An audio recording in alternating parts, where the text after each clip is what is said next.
I would like to call the Finance, Ways, and Means Committee to order for February the 10th, 2026. Madam Clerk, please open the board for roll call. Members, please make sure you're signed in so we can take the roll.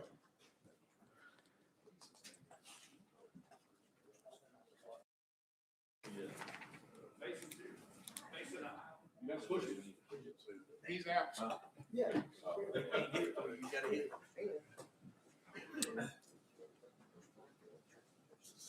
Madam Clerk, please take the roll. Mr. Chairman, you have 22 members present. You have a quorum. All right, thank you very much. Are there any personal orders or announcements? Representative Gant, you're recognized. Thank you, Mr. Chairman. I have a couple of friends of mine here with me today. They've shadowed me today, and BL has kind of shown them around the Capitol. But Barry Allman and Rodney Baumgartner, if y'all will stand up, let's please make them welcome.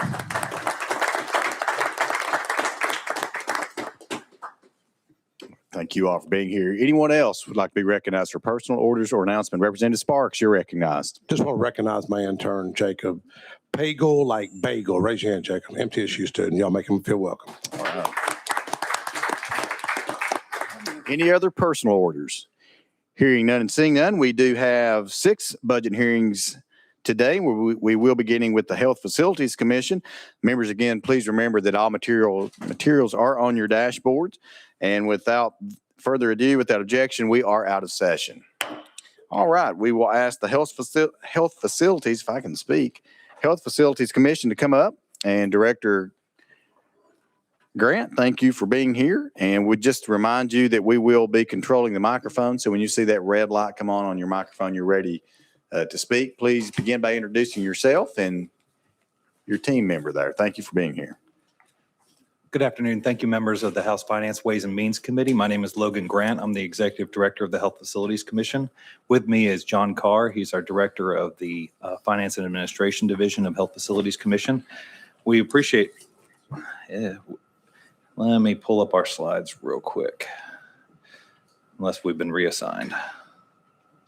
Well, I don't see it. If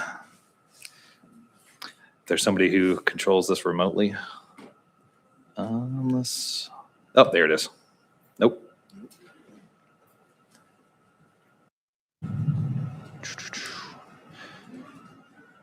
Well, I can freestyle without a PowerPoint.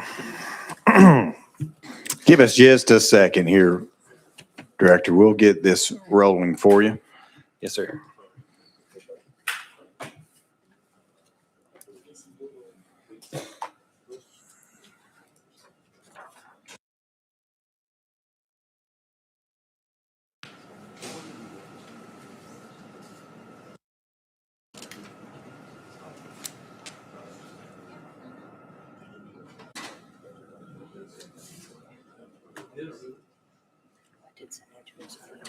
Okay.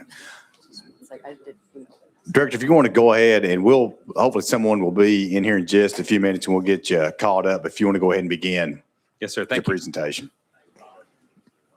Thank you, members. I'll start my presentation by going through the cost increases that were requested, not included in the governor's budget. Then I'll proceed to the reductions that were included in the governor's budget and an update on our recertification and complaint investigation backlogs, as well as our implementation of CON reform. We had 7 items that we requested funding for in the governor's budget, which were not, none of which were included. First, we requested 4 additional positions for an immediate jeopardy complaint surveyors. This would actually not only help us keep up to date with our immediate jeopardy complaints, but it would also help us dramatically with our recertification surveys, because as we have a recertification survey, when immediate jeopardy complaints are triaged, then we have 48 hours to get on site and begin that investigation. So it does often require us to pull folks off of a recertification survey, and that disrupts our schedule and contributes to us being behind. Additionally, we requested 2 positions to be funded out of dedicated certificate of need fees. One was to restore a position to the licensure division, which was taken to hire an RN to assist with the quality-based regulations established for NICUs. The other position was to assist with the upcoming quality-based regulations for ambulatory surgery centers, which will include monitoring charity care and linear accelerators. Third, we requested additional surveyors to be able to eliminate not only the recertification backlog, but the backlog of lower severity complaints as well. We currently employ the fourth item that we requested was actually budget neutral, and it's a matter of moving some of our funds from our operational budget to the payroll budget. Because what happens is that we had some 120-day contract employees that we were using to conduct surveys, and we were paying that out of the operational budget, and then we found out that it had actually come out of our payroll budget. And the total number for that was about $288,000, which coming out of our payroll budget dramatically reduced the amount of salary equity that we have for promotions and hiring folks with, if we want to hire folks above the minimum salary level. Restoration of that would be very helpful to us. Item 5, we request an additional paralegal to assist our 5 litigation attorneys. Our 5 litigation attorneys have an average workload of 89 cases each, and they only have 1 paralegal to support them. 6, we requested 2 additional surveyor positions to restore those that we had to take from our licensure unit and move into our life safety division. Our life safety inspectors, we haven't received any additional positions in more than a decade, despite the rapid and consistent increase in demand for inspections. Because a backlog in life safety inspections would diminish access to healthcare for Tennesseans by delaying the opening of new facilities and extending the time period for renovations, we took 2 surveyor positions and converted them to life safety inspectors. So we requested funding to restore those to our survey unit. And the final item that we requested was $80,000 recurring, which was a part of the recommendations of the technical advisory group for our NICU quality standards. And this $80,000 would go towards a cost sharing of the re-verification that NICUs will have to go through once every 3 years. And that would be a 50% state match with the remaining 50% paid by the provider. The governor's office did request a 1% budget reduction. We were able to provide that entirely out of our operational budget, and we do not believe that this will diminish our ability to perform our work. And so that was accepted. Looks like we're about to have. Next, we'd like to give you an update on our workload in terms of complaints being triaged. Thank you very much. Go ahead, skip over to that. There we go. As you can see, the trend over time, the average, whereas the number of complaints that we would receive would hover between 650 and 1,000 complaints per year, we are now more regularly seeing upwards of 1,500 complaints a year. And that is a dramatic increase, and that is largely due to changes at the federal level to the state operations manual in terms of the methods that folks can file complaints and that sort of thing. So while we're grateful to see a recent downward trend in complaints, it is still substantially higher than it was only a few years ago. We also cannot predict whether this trend will continue or reverse. Most states are still seeing high levels of complaints. The primary focus of our licensure division right now is reducing the backlog of complaint and recertification surveys within the resources that we have available. We continue energetic recruitment to keep our vacancy rate as low as possible. It presently stands at a bit over 10%, with 9 of 85 surveyor positions being vacant as of today. We have some folks being brought on. Caroline Tippins, our Director of Licensure and Regulation, who is now the President-elect of AFSA, the National Association of State Survey Agencies, has leveraged her participation in that organization to incorporate all the best practices of other states that we can find, particularly those that do not require additional resources. Something that we're very enthusiastic about is we recently completed a major study on the experiences of other state survey agencies as well as the industry to create a list of recommendations to CMS about changes to the survey process that could drastically improve efficiency. Our report identified 12 specific budget-neutral changes that CMS could adopt administratively, that is without rulemaking or congressional action, to help us meet increasing demands with the resources already provided to us by taxpayers.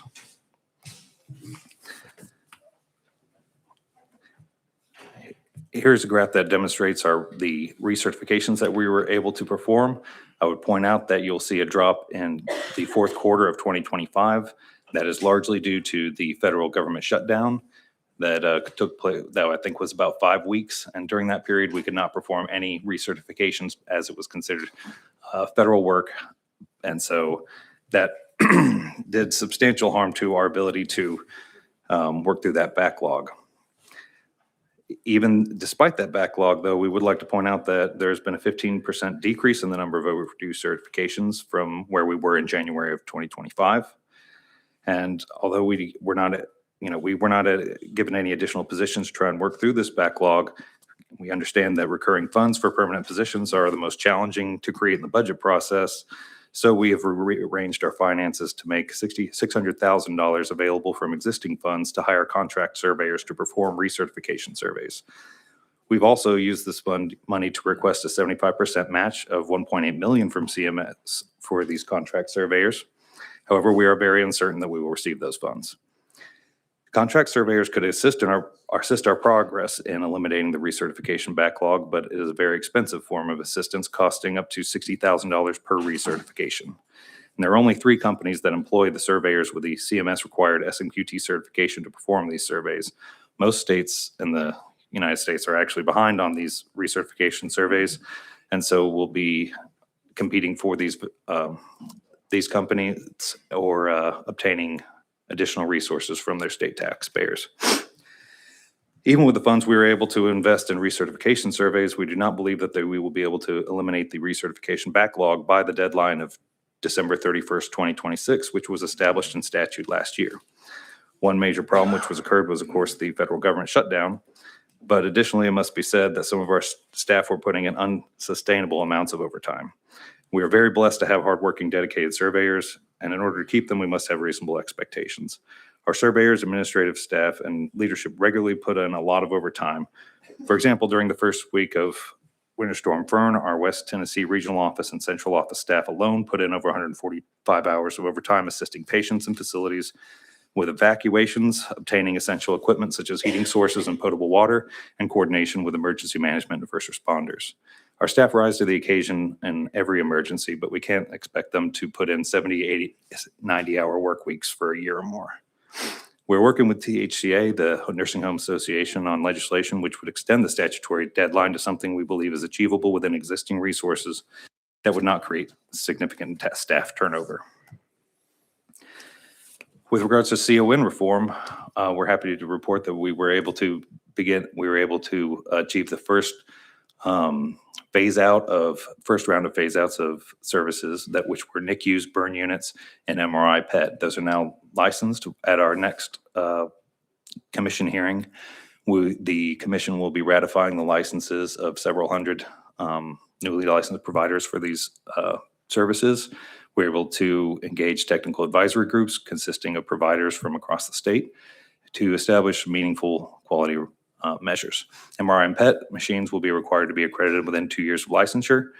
Burn units will be required to be accredited within the first 5 years of initial provisional licensures. And NICUs will be required to go through a re-verification process every 3 years. This is important because right now, the 4 different NICU levels are attested to by the provider, which indicate the level of services they believe they can provide to patients safely. But what we are going to be requiring now is an independent party coming in to re-verify that they indeed meet that standard of care.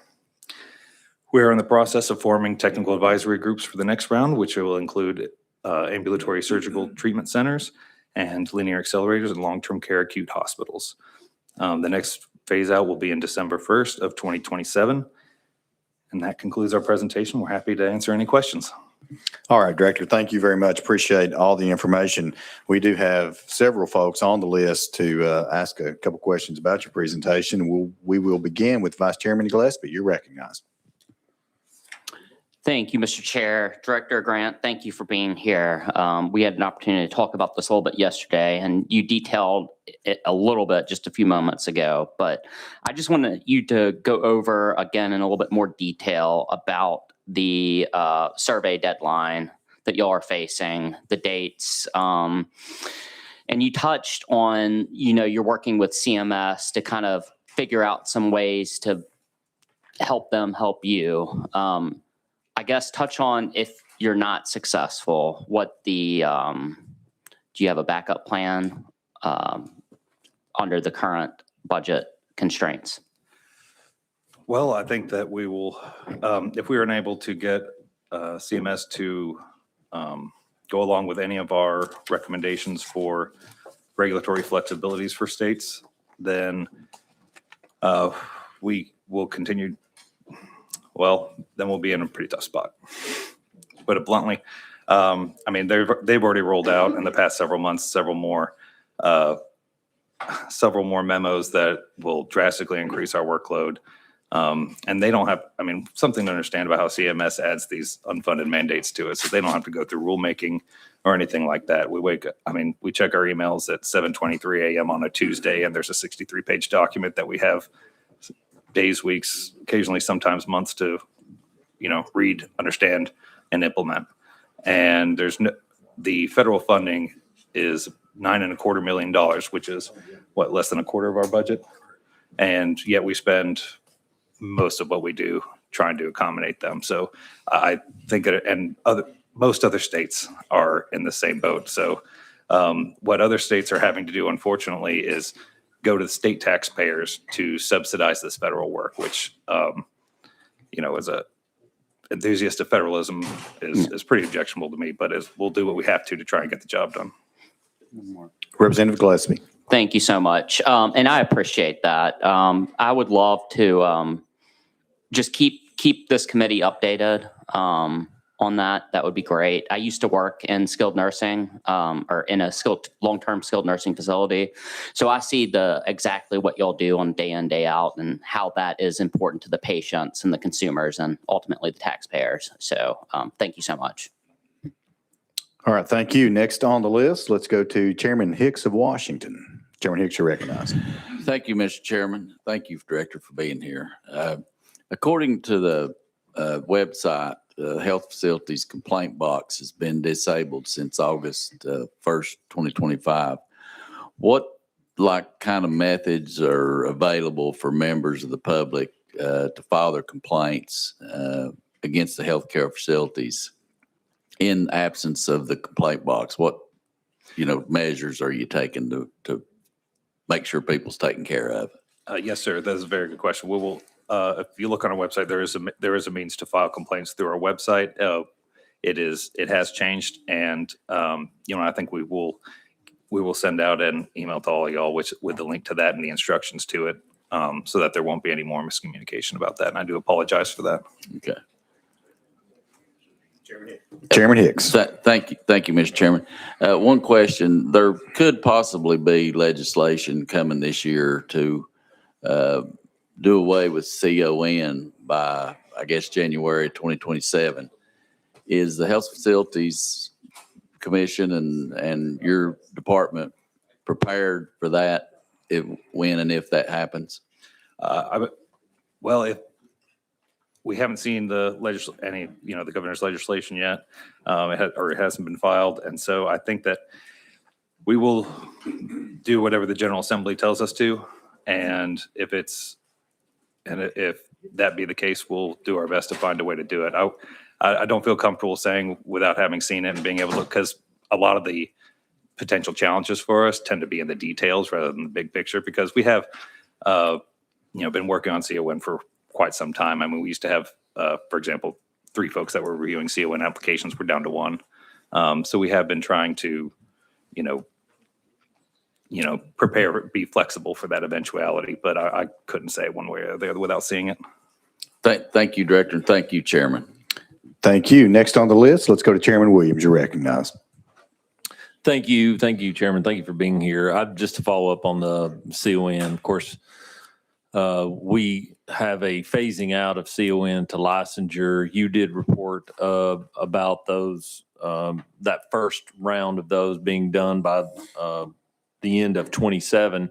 I guess I was a little bit surprised. Tell me about how your preliminary investigation is as it relates to providing that licensure? It sounds like that when we've moved this first tranche of folks into licensure, that it seemed relatively quick, I guess. Tell me about how that process works as far as that preliminary investigation goes. Yes, sir. Well, respectfully, it didn't seem that quick to us. But but on the other hand, it did. So what we did was first, we assembled some technical advisory groups to get with providers because we wanted to make sure that, the last thing we wanted to do was impose some more quality measures on an already overregulated industry. Mhm. And that's why some of these tend to be, simple accreditation. Which is, it's a way to improve quality. And also it has the added benefit of leveraging non-governmental entities to promote quality rather than having to hire a bunch of, state inspectors to go in and look at it. So that was what we did in that case. As far as once we got that together, we created drafts of the rules. We sent it out to stakeholders. I mean, we went through that process, and then on the back end, right now, because we're still in the process of updating our information system. We still have folks. We don't have an operational information system for these specific licenses yet, so we're kind of dealing with a lot of paper and PDF forms, but it has been going overall smoothly, all things considered. Yeah. So like, for instance, one of them, you talk about a verification review when providing a NICU with a provisional license, and then they have to come back and do that. I guess, tell me about the process of what they would do to move from a provisional license to full licensure. Yes, sir. So to obtain a provisional license, they have to meet just the basic standards, be a part of a hospital, that sort of thing. And as they do now, they have to declare what level of care they intend to provide. What is new now is that is considered a provisional license. Now, that doesn't mean that they can't serve patients. They very much can, but it will be provisional until that re-verification, which has to occur within 3 years. Now, if the re-verification does not occur within 3 years, then that provisional license will be suspended, or appropriate action taken by the commission. So they're always operating under provisional license? No, after their first re-verification, they will have Okay. a full license, and then there will just be ongoing re-verification to ensure that level of care is being maintained consistently. Okay. So if, of course, if we had a magic wand, we wouldn't have opponents and we wouldn't have to run for office again. But the question that I'm wondering as it relates to a provisional license and doing this, if we could fast forward to 2029, in your view, being actively involved in CON, now moving forward with the first phase of licensure, from your point of view, if we fast forwarded to the end of 29, where we've moved all of these away from CON to licensure, would CON not then not exist in Tennessee? Do you mean if legislation were passed this year, or No. as we're on?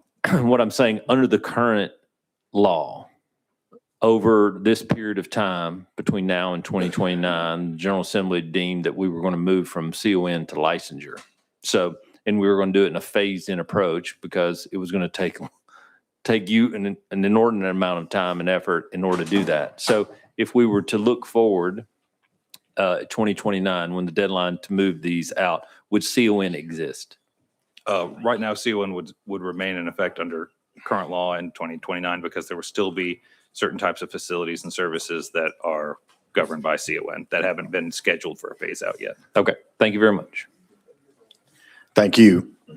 And kind of staying in that same vein, just got a quick question regarding CON, and Chairman Hicks touched on it as well.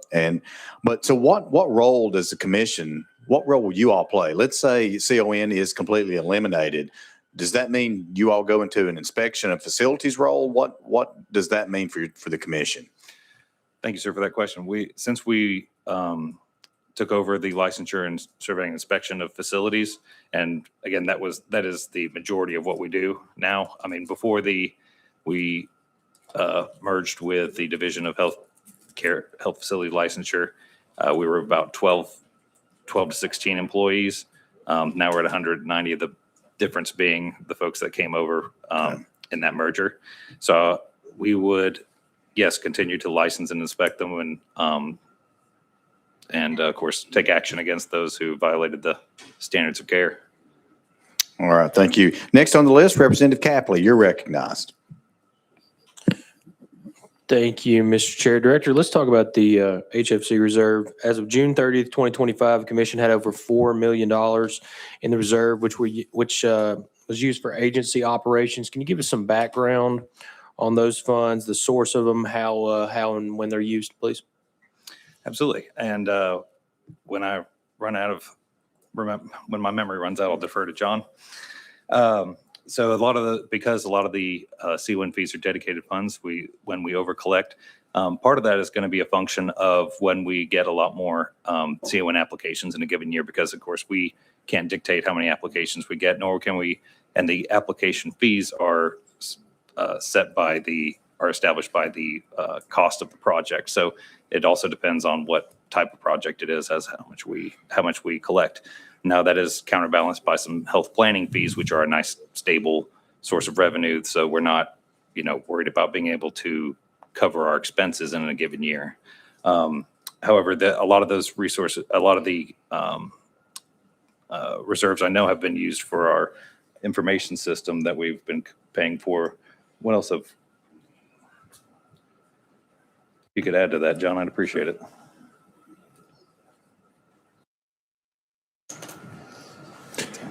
John Carr, Director of Administration for HFC. Of our $4.3 million reserve, we have about $3.5 million of that already obligated. A large portion of that is actually set aside because of the federal shutdown, just in case we don't receive some of those federal funds. We also have money set aside to buy new vehicles to help offset our ongoing travel costs. We have some money set aside to develop or to transition our IT from the Department of Health. We also have some money set aside to, as Logan mentioned earlier, to address contract surveyors. Representative Capley. How much do you have set aside for new vehicles? We have $500,000 set aside for new vehicles this year. How many new vehicles? Oh, sorry. No, you're recognized. Go right ahead. Thank you. How many vehicles are we looking at here? Sorry, we're bouncing back. If memory serves, I believe that's 9 vehicles. There are 7 sedans and two trucks for our life safety surveyors. And that's based on the general services estimate for vehicles. Representative Capley. Thank you, gentlemen. Thank you, Mr. Chairman. All right, thank you. Next on the list, Chairman Hulsey, you're recognized. Thank you, Mr. Chairman, and thank you. Most of my questions on CON were answered. I just had one more. About how many CON applications do you get a year? Right now, I'd say we're down to about between 30 and 40. 30 and 40. Some folks up in my neck of the woods came down. It was quite expensive for them to go through the process. I think $60,000 on the front end.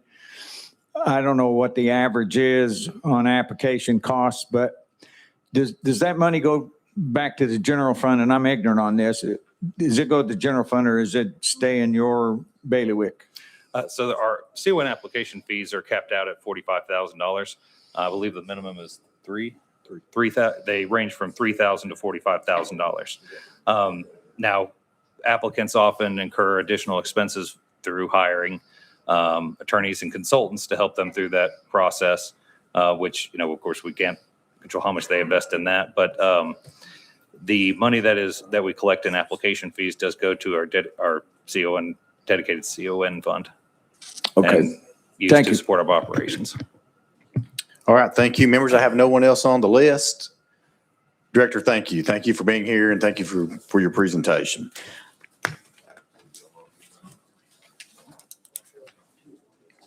All right, we will go ahead and ask the Alcoholic Beverage Commission to please come forward, and Director Thomas.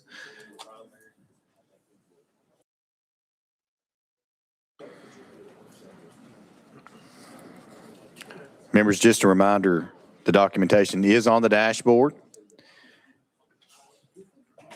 And Director Thomas, if you would just begin by introducing you and your staff. Also, we will control the microphone, so when you see that red light come on, you're ready to go. Thank you all for being here. Thank you, Chairman Hicks, members of the committee. I'm Russell Thomas, Director of the Tennessee Alcoholic Beverage Commission. With me today, to my right, I have Aaron Rummage, our Director of Policy, Legislation, and Communication. Also have to my left, to your right, our Fiscal Director, John Jordan, and Assistant Director, Tabitha Blackwell. As you know, we oversee the alcohol industry in Tennessee and enforce the alcohol laws in Title 57 and other parts of the criminal code. During the last year's legislative session, you expanded our responsibilities in two areas. First, you granted us concurrent jurisdiction with local law enforcement and other state agencies to conduct operations related to the criminal statutes on youth access to hemp products. Second, you gave us authority over the license of the hemp marketplace. The ABC is seeking a budget request of $18,411,900 for the upcoming fiscal year. Our funding, you'll see, comes from a mix of various sources, primarily comprised of license and permit fees we collect, in addition to taxes assessed on the products that we regulate. At a high level, our budget divides between salary and benefits and operational expenses in a ratio of about 2/3 to 1/3. Last year's hemp and vape legislation brought us additional positions, which compromised the majority of our increase from prior budgets. This has led to the need for additional office space, one of our cost increases as part of this budget, to help us better serve the businesses and citizens across the state. We'll be seeking to add an additional office in southern Middle Tennessee, which will not just provide needed additional space, but also help us better balance our distribution of resources across the state.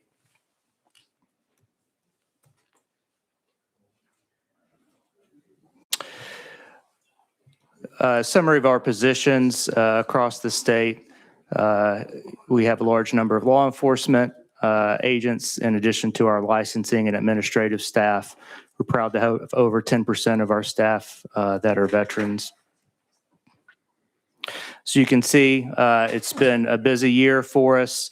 Issued almost 50,000 permits and licenses, fielded over 35,000 phone calls, conducted over 11,000 inspections across the state, conducted 2,800 minor compliance checks for alcohol. We're right at about 1,300 for vape checks, that new responsibility you gave us that we started in July. We've received over 1,000 complaints. We've opened over 600 criminal investigations. And in the last 30 days since taking over primary responsibility for hemp in the state, we have found over 500 locations in the state selling hemp without a license.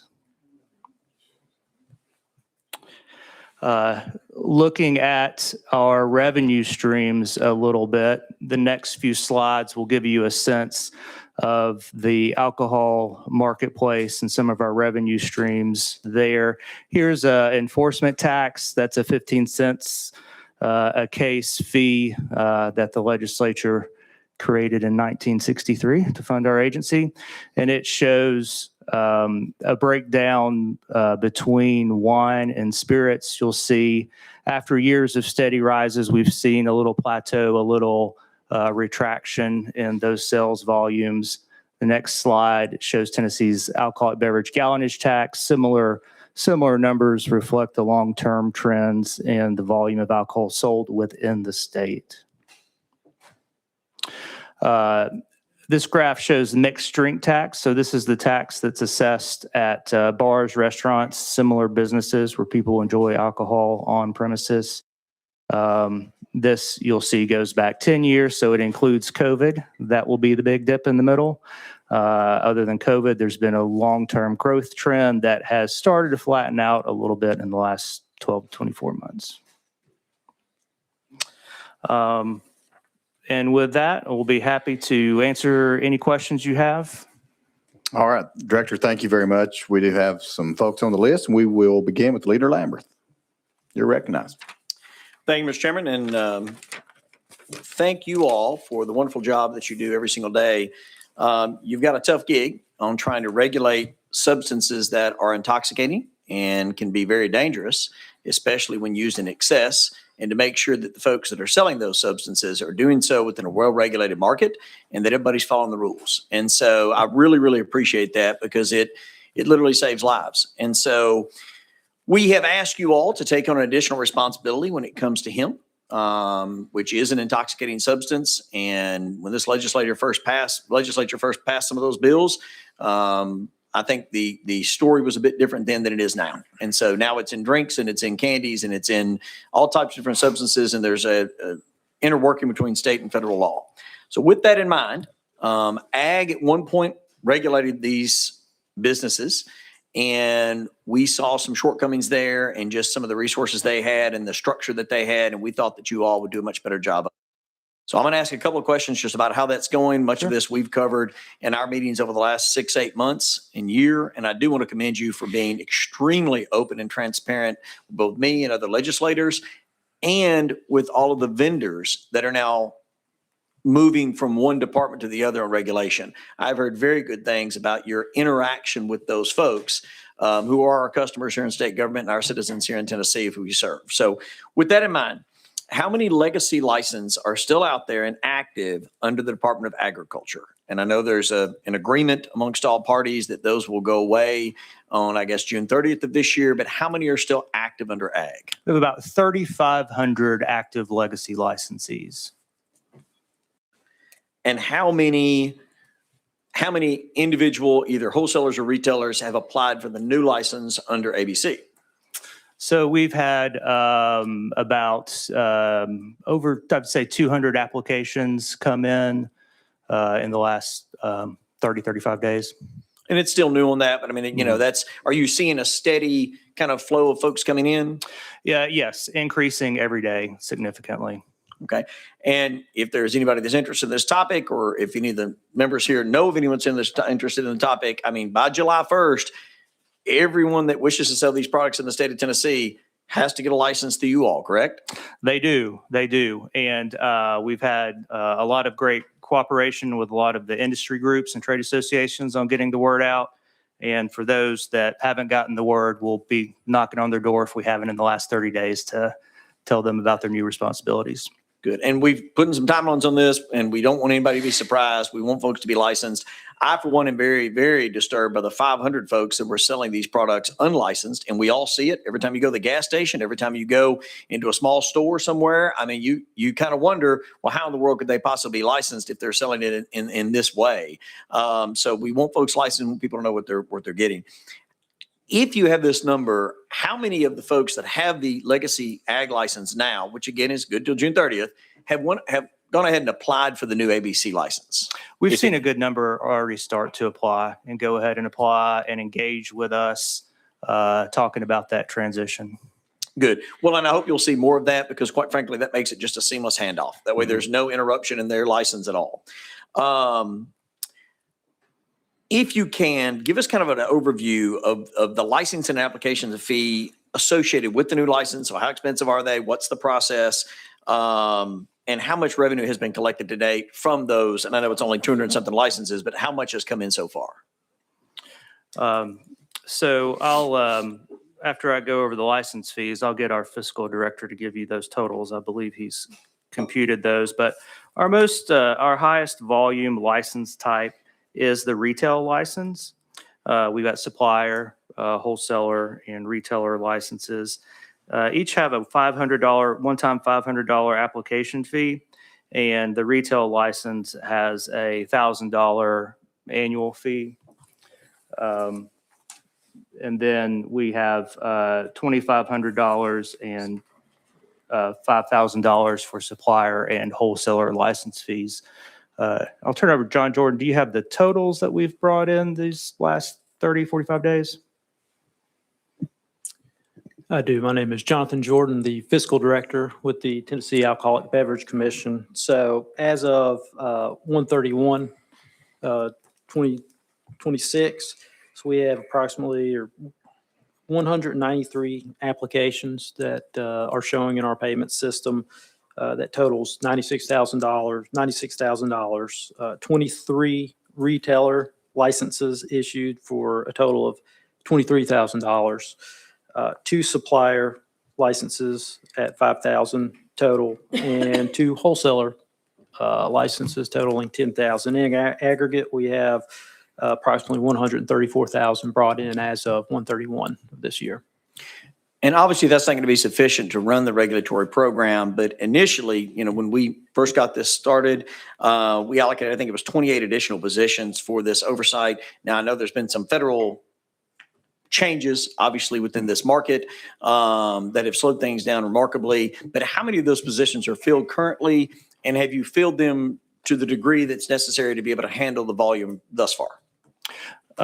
Great question. Thank you for that. Yes. So with a couple of changes since the financial modeling we did with legislation, say a year ago and then 6 months ago, a couple of changes. One, some of those fees with the legacy licensees will be delayed by several months. And then also there's some pretty significant federal legislation that came through in November that could impact the marketplace. So taking both of those things into account, we've modeled different scenarios with the income and expenses, and we have temporarily paused hiring on a number of those positions.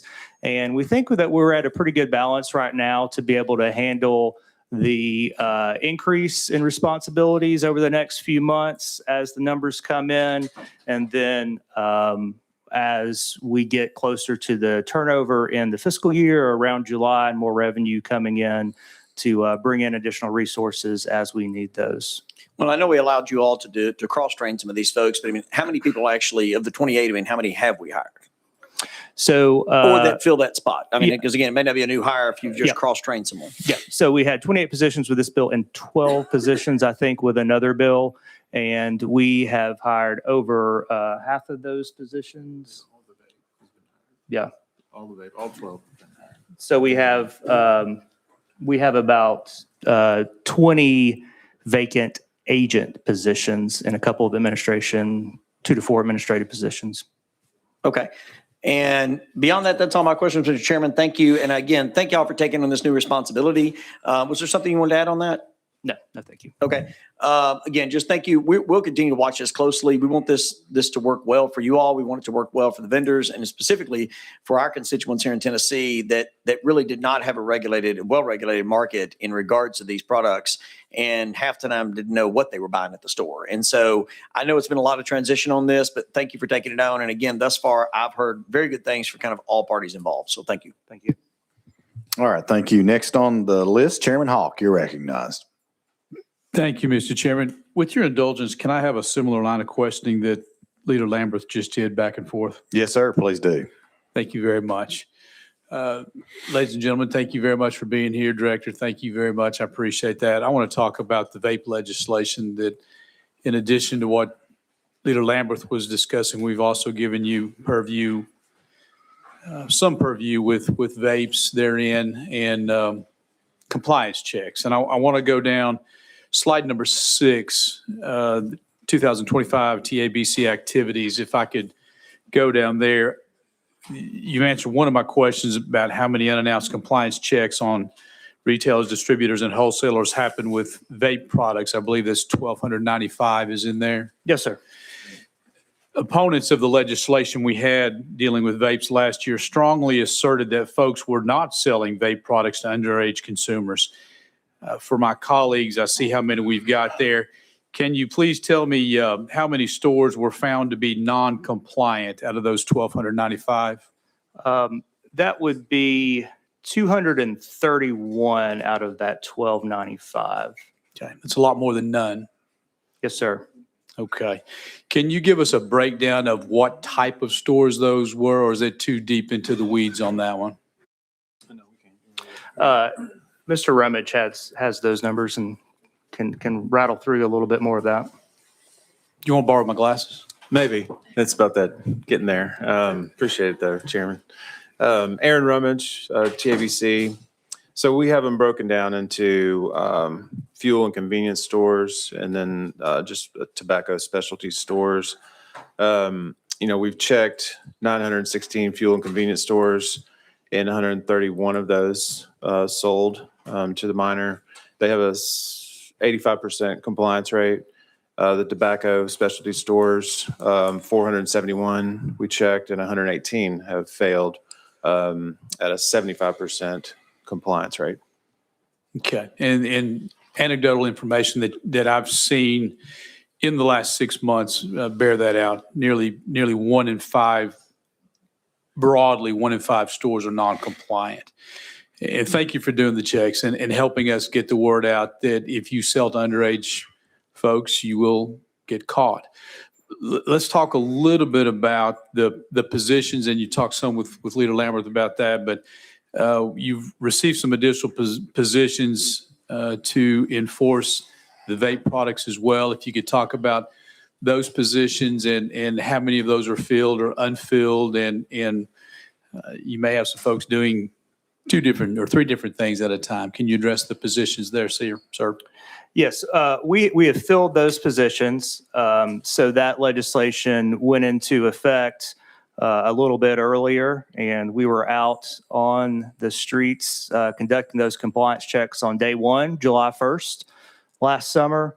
And we have fully staffed up those positions, and like I said, started those checks on day 1, trying to keep pace to hit 2,500 over to a 12-month period. Okay. Talk a little bit about the revenue received from this and who's receiving the revenue. Are we holding the right people accountable as well? And let's talk about the revenue first. And as we're talking about licensure of other businesses dealing with hemp, I'm not going to ask you to comment on proposed legislation, but I know there may be some conversation about licensure in the future. Let me go back to the question on revenue. Can we pinpoint how much revenue we've received from vape legislation? Yes, sir. So we were to fund those positions, given a portion of the taxes collected for those products. We have about 6 months of tax collections on the books for that, and the first month came back in a little low, got a little nervous, but since then, fiscal reviews estimates were spot on. It looks like, and it's tracking to hit right on those numbers they estimated, and that will fund those positions. Okay. And lastly, the civil penalties that ABC has collected, is that helping fund that? Is that part of that fund, or tell me where the civil penalties come into play? We only have the authority to issue a criminal citation for a violation under current law. So we were given expanded authority in part of Title 39, the criminal code, that gave us the ability to conduct compliance checks and issue criminal citations to those individuals that sell to minors. But we haven't been given any statutory authority to assess a civil penalty to a business for that type of sale. Okay, thank you very much. And I think there's going to be some legislation come before this body over the next few weeks and a couple of months that we need to do some work to address that. I've got a piece of legislation. Some others have pieces of legislation to address this. So we've had a good start. There's some other aspects of the vape law that will be going into effect in terms of products themselves being legal in the state of Tennessee that we're going to have to all come together and work on as well. So no more questions for you. Thank you, Mr. Chairman. Thank you. Next on the list, Representative Freeman, you're recognized. Thank you, Mr. Chairman. And Director, thanks for being here. I want to compliment Mr. Rummage for always answering my call. Even when I'm calling angry about something, he's always calling me back. So I appreciate that. Similar questions that Chairman Hawk had. In my community, there is a vape shop that is directly next door to a high school. And talking to the high school PTA, they complain to me weekly that this vape shop is selling to minor kids. The graphics out front are colorful, and I mean there's no way you can't tell me that it's not geared towards encouraging, enticing children to stop in. First, you just said that there's a criminal penalty for someone if they're selling to a minor. At what point do you guys have the ability to remove their license if they are, persisting to sell to minors? And secondly, what leeway do you guys have to decline permits for folks that are applying with you now that may have had a penalty previously or when they were under review with the Department of Ag? Thank you, Representative Freeman. Great question. So first, depending on the situation, we would need to look at whether they hold a license or not, as to whether we can do something about that license and whether they hold a license with us. So in a scenario where they hold a license with us, such as a hemp retail license, we can fine on that license, suspend or revoke that license, as with other licenses. It could be there are stores that may not have a retail license that can be acted on. So, for example, there may be a store that sells just tobacco-based vape products, and that currently may not require licensure. You recognize Representative Freeman. Yeah, thank you.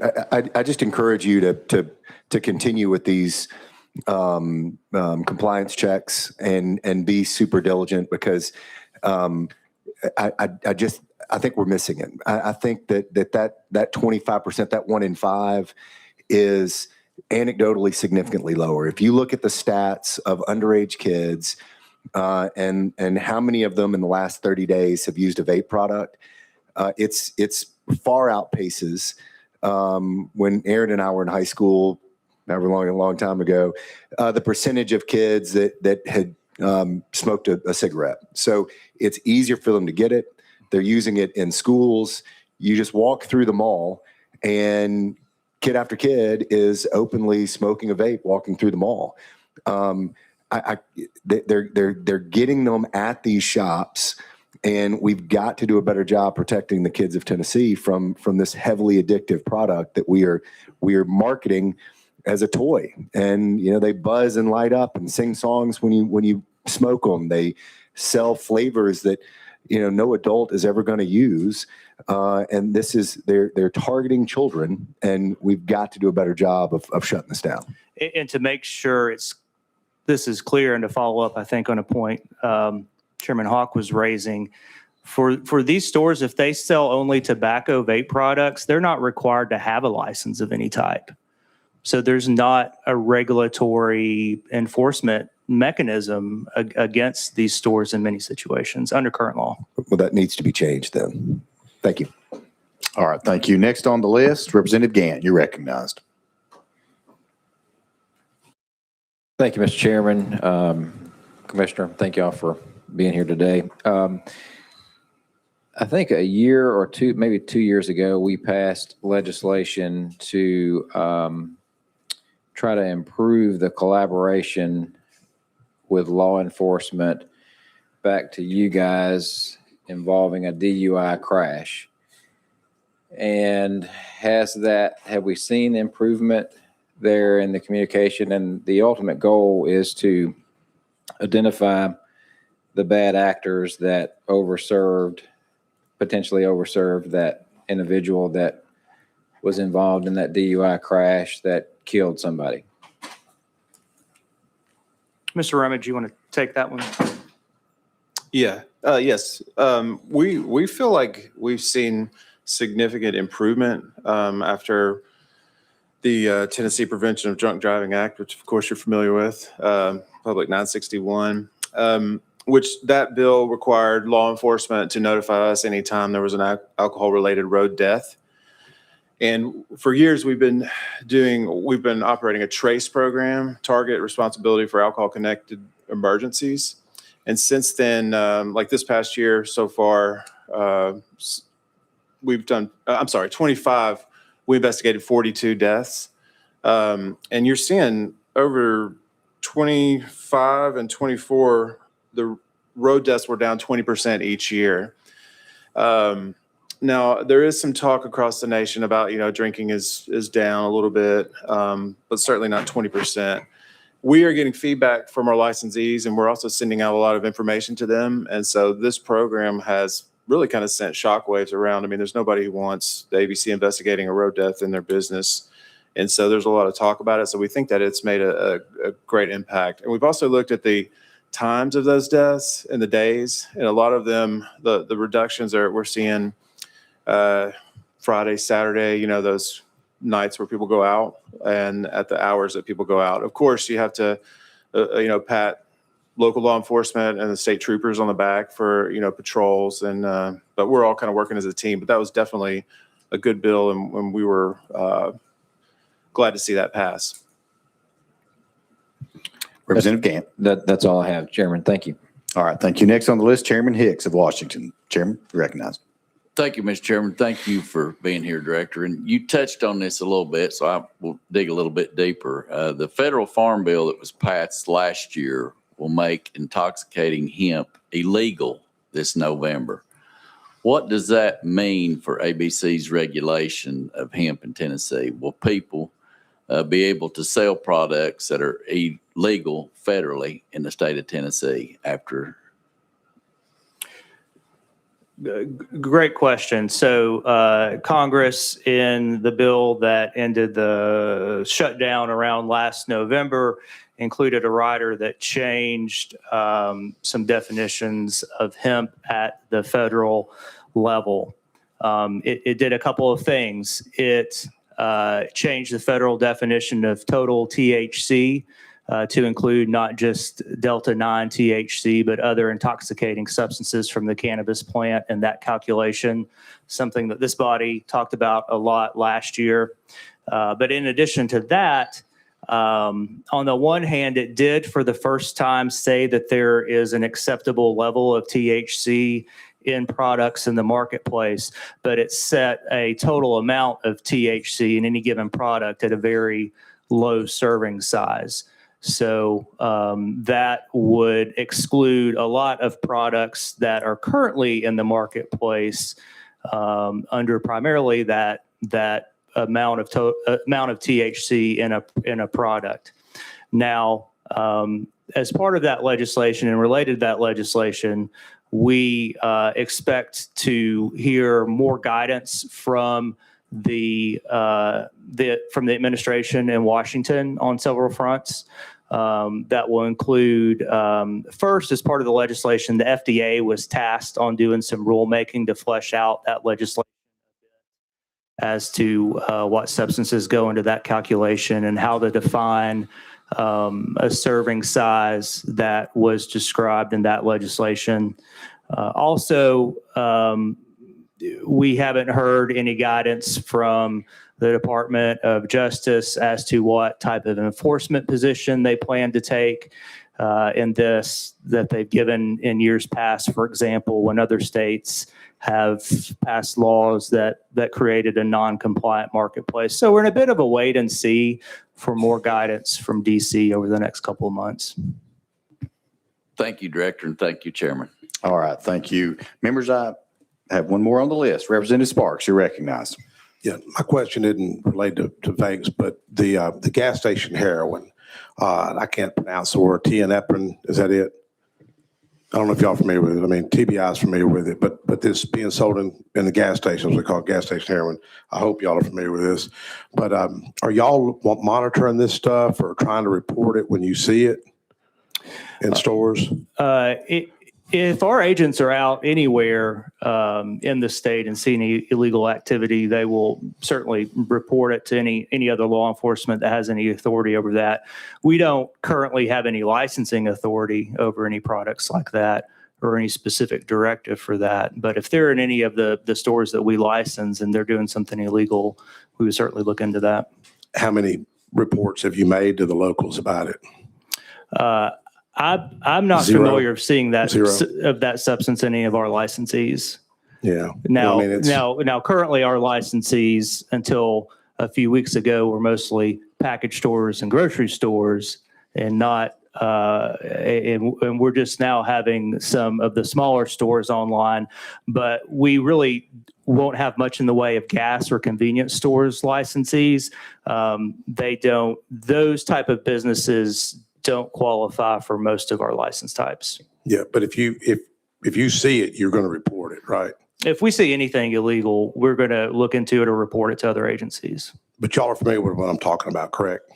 We have not, I am not familiar with us seeing that in any of our licensees. But you're familiar with the product I'm talking about? Gas station heroin? I've heard mention of I mean, that and other products. I hope everyone's familiar with it. Yeah. You know, thank you.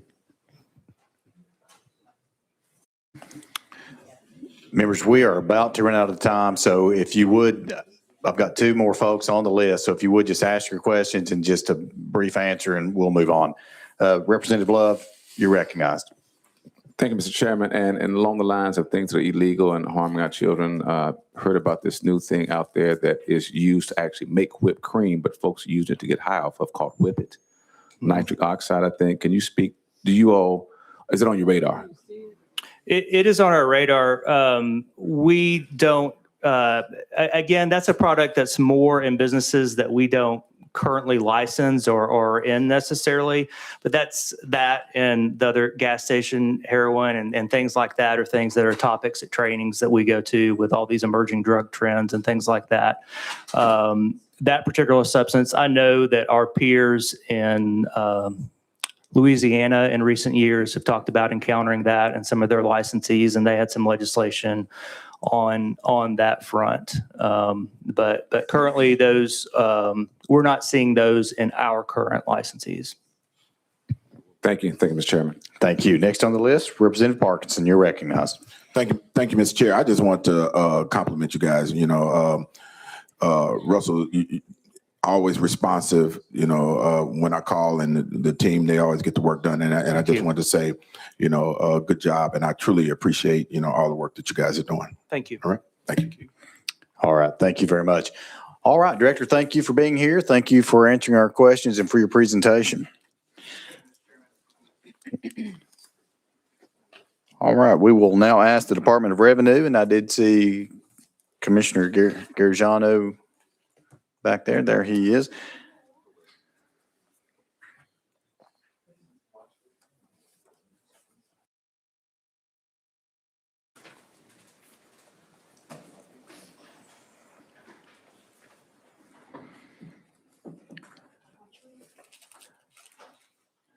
Commissioner, welcome. We will control the microphones up here. So when you see the red light come on, you're ready to begin. And if you don't mind, just start with introducing yourself and your team you have with you. Thank you again for being here. Thank you very much, Mr. Chairman and committee members. I'm David Geragano, Commissioner of Revenue. On my right, I have Courtney Boynton, our Chief of Staff. On my immediate left is Amanda McGraw, our Deputy Commissioner and CFO. And on her left is Christine Labs, our Deputy Commissioner. And as always, we appreciate the opportunity to be here, present our request for the upcoming fiscal year. And I'll jump right into it, Mr. Chairman. It's a fairly brief presentation, and we'd be happy to answer any questions. We have one cost increase request this year related to, it's $2.6 million related to our current project to digitize motor vehicle lien notation process. And I'll give you a little bit more detail on that in just a minute. But first, I wanted to mention we have three reductions totaling about $740,000, and I'll outline those briefly as well. Turning back to our cost increase requests first, motor vehicle titles are one of the last processes that we have that are heavily driven by paper. As you know, the ownership of vehicles is still transferred and evidenced by a paper title. So what that means is when someone purchases a vehicle and has it financed by a bank or other finance company, a title is printed and actually mailed to the financial institution. They hold that for the duration of the loan. And then once the loan is satisfied and the lien is released by mailing back that paper title to the customer. We would like to advance that, make that more paperless process. It's been something we've been looking to do for a while, and In 2024, the General Assembly passed Public Chapter 745, requiring that an electronic lien system be in place by June 30 of this year. We have been diligently working on that and are on track to meet that deadline. This will eliminate the need to print paper titles that note liens by replacing them with a secure electronic record. As I mentioned, when the loan is paid off, instead of holding a paper title and sending back to us, the lien holder will electronically notify the state system to release the lien, and then a paper title can be printed at that time upon request by the vehicle owner. This will save lien holders storage costs, handling costs, and other expenses, and be an all-around more efficient system. In order to fund the infrastructure to make that happen, the department will be collecting a $2 per lien fee from the service providers. These are the companies that are basically the clearinghouses for the financial institutions. So the service providers will pay that $2 per lien fee, which we will then turn around and pay to the vendor of the system. So it's really a pass-through for the Department of Revenue, but we need to make a budget request to recognize that revenue in order to be able to pay the vendor. So that's what our $2.6 million request consists of. Turning back to our budget reductions, 3 fairly simple items. With respect to electronic insurance verification, this is proof of financial responsibility for motor vehicle registration. When that was originally put in place, there has been up till now a mix of general fund appropriation to fund that program, and also fees that are collected from folks who do not have proof of financial responsibility. The fees have grown to the point at which we no longer need additional general fund appropriation. So the appropriation is already down to $62,000, and so our reduction would be to eliminate that additional appropriation because it is 100% supported by the fees. Secondly, as far as our out-of-state offices, we do have about 50 auditors in a number of cities across the country. They are there because we found it over time to be efficient to audit companies who are national companies doing business in Tennessee, where their corporate offices are located. That's some of our most productive auditors, but we no longer need the real estate that they have used. We don't really need the physical offices, even though we maintain those auditors in those cities. So we have been closing those offices. We are getting ready to close our last one, and that's a savings of $577,000. And lastly, some contract efficiencies. We've had an ongoing modernization of our scanning process. And when I say scanning, I'm basically talking about paper that comes into the department, whether that's a tax return, a motor vehicle document, et cetera. We've been updating that, and it's allowed us to eliminate some older contracts for a savings of $100,000. All that results in a total budget request of $174,000. Mr. Chairman, and those are our formal presentation. Be happy to answer any questions. All right, thank you, Commissioner, very much. And we do have someone on the list. Let's begin with Chairman Williams. Chairman Williams, you are recognized. Thank you, Chairman. Thank you, Commissioner. Just wanted to follow up. Last year, we passed a bill, Public Chapter 508, to allow us to allocate dollars from used tire sales, new tire sales, to help offset some highway funding. And that allocation is my understanding that we set aside we estimated what might be the revenue generated for that allocation to be about $80 million. Could you tell me where we are as far as collections year to date or last month collected on that, and whether you and your department feel like we're going to be able to meet that original goal? Yes, Chairman Williams, thank you for the question. So we are experiencing some challenge with that. And want to be clear, this is sales tax on the sale of tires, which of course have been subject to sales tax all along. Reported on the sales tax return. And of course, we get basically gross sales as line one of the return. And typically, a retailer makes sales. We don't know what the breakdown of the products are from the information they send us. So we are getting the revenue. The sales tax is being collected on the tires and being remitted. So the revenue is coming in like it always has. What we are struggling with is getting retailers to separately break out and give us information that allows us to make the allocation.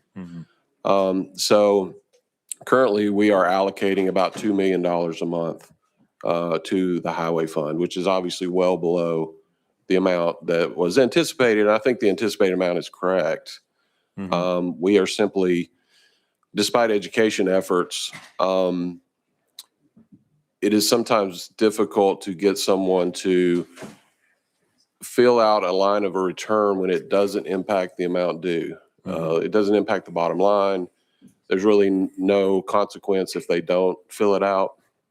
And so I think everybody has good intentions, but just it's human nature. It's difficult to get informational, what we call an informational line item that really doesn't factor into the computation of the liability. So we're going to engage in some additional education, some additional outreach. If it were a few big sellers, we could do more direct, but our impression right now, what we've looked at so far, is it's a lot of smaller sellers. It makes it hard to do just one-on-one calling people and trying to educate them. But we're gonna do some more education broadly, and we continue to talk about how we could get better compliance. But that's kind of where we are right now. Yeah, so if we thought if we're relatively comfortable saying it's $80 million and we're trying to allocate $80 million to the highway fund, but we're only setting aside $2 million a month, what is the expectation? Are we going to eventually true that up and get that money transferred, or are we just going to do the $2 million a month? Yeah, that's a great question. I don't know if I have a definitive answer. I mean, it would be difficult for us to allocate based on what we think it should be, because every dollar it has to come from somewhere, right? It's got to come from some account, some taxpayer account, which is connected with some local jurisdiction, so you can't really just sort of spread it out among all the accounts. And, so that would be probably not something that we could do. I mean, I think potentially there could be a measure to address it in some other way, maybe in the budget, to say, this is how much we expected. It's falling short this year. We're gonna do something, but that wouldn't really be the Department of Revenue. That would be really the General Assembly. Right. I guess if you're confident we're collecting the money, then an allocation for F&A to do that in AA might make sense. I guess as it relates to reporting, are they currently doing that electronically? Is it an electronic document they're sending to us, and is it our document and they're filling it in? Is that what's happening? Yeah, it's the general sales tax return, which of course can be filed electronically or on paper. 98+% are filed electronically. So it is our form, and we are thinking about ways we might address it differently on the form. Can they submit the form without filling out that line item? They can, because we don't currently. We're concerned that we can't really say which retailers are selling tires and which aren't. So we can't really block somebody from filing the return without it, right? We can't. It's not that customized at this point. Okay. Just a final question. Several years ago, we got a letter from several of our folks where we're collecting F&E tax, and that letter effectuated a policy change, a sales tax, or a reduction in recurring revenue, and an expenditure of over $1 billion of one-time money. Was your department the one who received that letter that started the ball rolling for that particular process? Yes. Do you think it's possible that the chairman of this committee or its members could get a copy of that letter? It's been a while since I looked at that letter. I think at the time that it's going through the legislative process, some of those discussions were had, and it was viewed as confidential. It's from a law firm representing specific taxpayers listed in the letter, and is generally confidential taxpayer information. I think that was our conclusion at the time. I'd be happy to sort of look at it again, have additional discussion, and maybe there's some other way we could help. Yeah, I'm intrigued to know, to what extent ratepayers can send a letter to Department of Revenue and effectuate a $427 million recovering revenue change without really doing much other than a letter. Might be the most valuable letter in Tennessee state financial history. But I would be intrigued to know, because this body did act according to the view of some folks, what we felt they felt like was right as it relates to revision of the policy and the constitutionality of how we charge and collect F&E tax. And so I would, if I could get a copy of that letter, Chairman Hicks is not really as interested in it, but out of respect for him and his committee. Oh, I would actually love to see that. It has created many sleepless nights for me over the last 3 years. And so if I get a copy of that letter, it'd be phenomenal. Thank you, Commissioner. Thank you. All right, thank you. Follow up, Chairman Hawk. And thank you, Chairman Hicks. Anytime tire taxes is talk about, people look at me. Can you give me a list of those businesses and I'll call them myself? Thank you, Mr. Chairman. Thank you. Next on the list, Representative Parkinson. Thank you, Mr. Chair. And thank you guys for all that you do. I do have a question. Can you walk us through the process of how, we get from knowing that an individual is in violation of the Financial Responsibility Act to them receiving some correspondence from the department? Can you walk us through that process, how that works, how that happens? Yes, sir. Be happy to. So motor vehicle insurance companies are required to send us basically their book of business every week by VIN number. And we take all our registered VINs and match that to the insured VINs according to that information we get. And then we have a certain number of registered VINs that aren't, we can't confirm insurance from the insurance company data.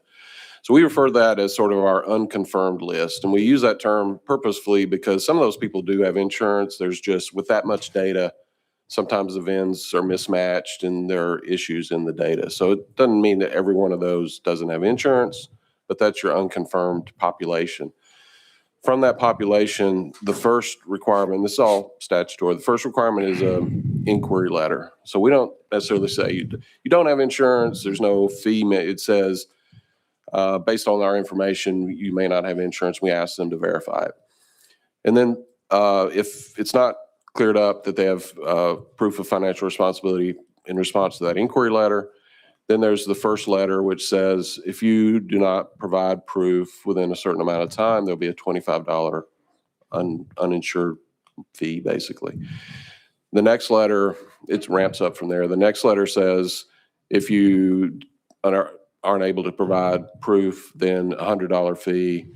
And the next letter will be a suspension of your registration. And then the fourth letter basically confirms the $100 and suspends. So it's a series of 4 letters. It ramps up: inquiry, $25 fee, $100 fee, suspension of the registration. Representative Parkinson. Thank you, Mr. Chair. But in that is based on the information not coming from the insurance company, and how does the individual, when they get that letter, can they provide that information electronically? How do they provide that information? Yeah, we have a portal, right? through which they can correspond with us and provide that upload, basically enter their information. They can also call us. They can get through to a person. We will answer the phone and talk to them. So they can choose either way. I suppose they could use mail also if they wanted to. Okay. And You're recognized. Go right thank you, ahead. Mr. Chair. And how often are you finding that they actually have insurance versus not having the insurance based on the information not being sent to the insurance companies? And for out-of-state insurance companies or online insurance companies, are you guys communicating with those types also? We are. Did we pull numbers for first letters versus second letters? I just.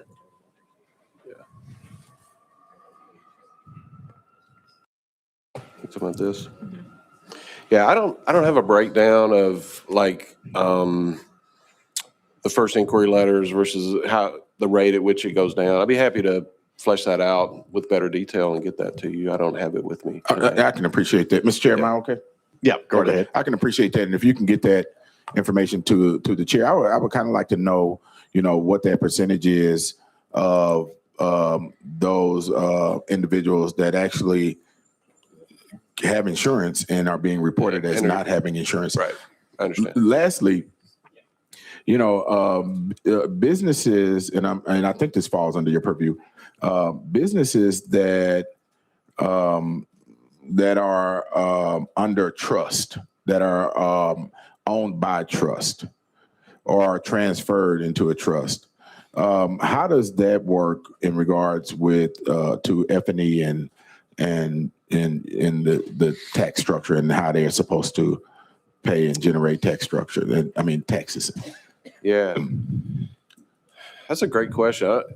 Business trusts are subject to franchise and excise tax like a corporation or an LLC. The trust itself. If it's a business trust. Right. Now,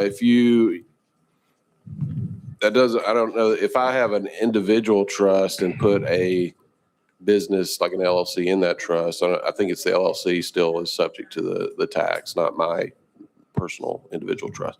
But if there are businesses that are actually run as a business trust. Yeah, I'm sorry. I didn't mean to interrupt, but that's not what I'm talking about. Okay, sorry. I'm talking about a structure where you have a trust, right? Let's say a family trust. Mm-hmm. Family trust owns a business like an LLC. Mm-hmm.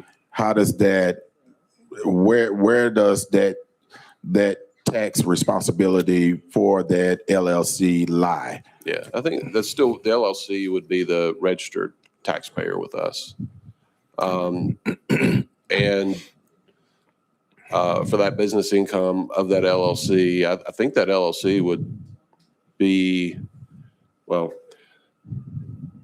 depends on how they file federally. If they file federally as a LLC is going to elect to be filed as a corporation or as basically a pass-through entity, right? Disregarded. For Tennessee purposes, an LLC is the taxpayer regardless of whether, it's a pass-through entity or not. So for us, the LLC would still be the registered taxpayer. Okay.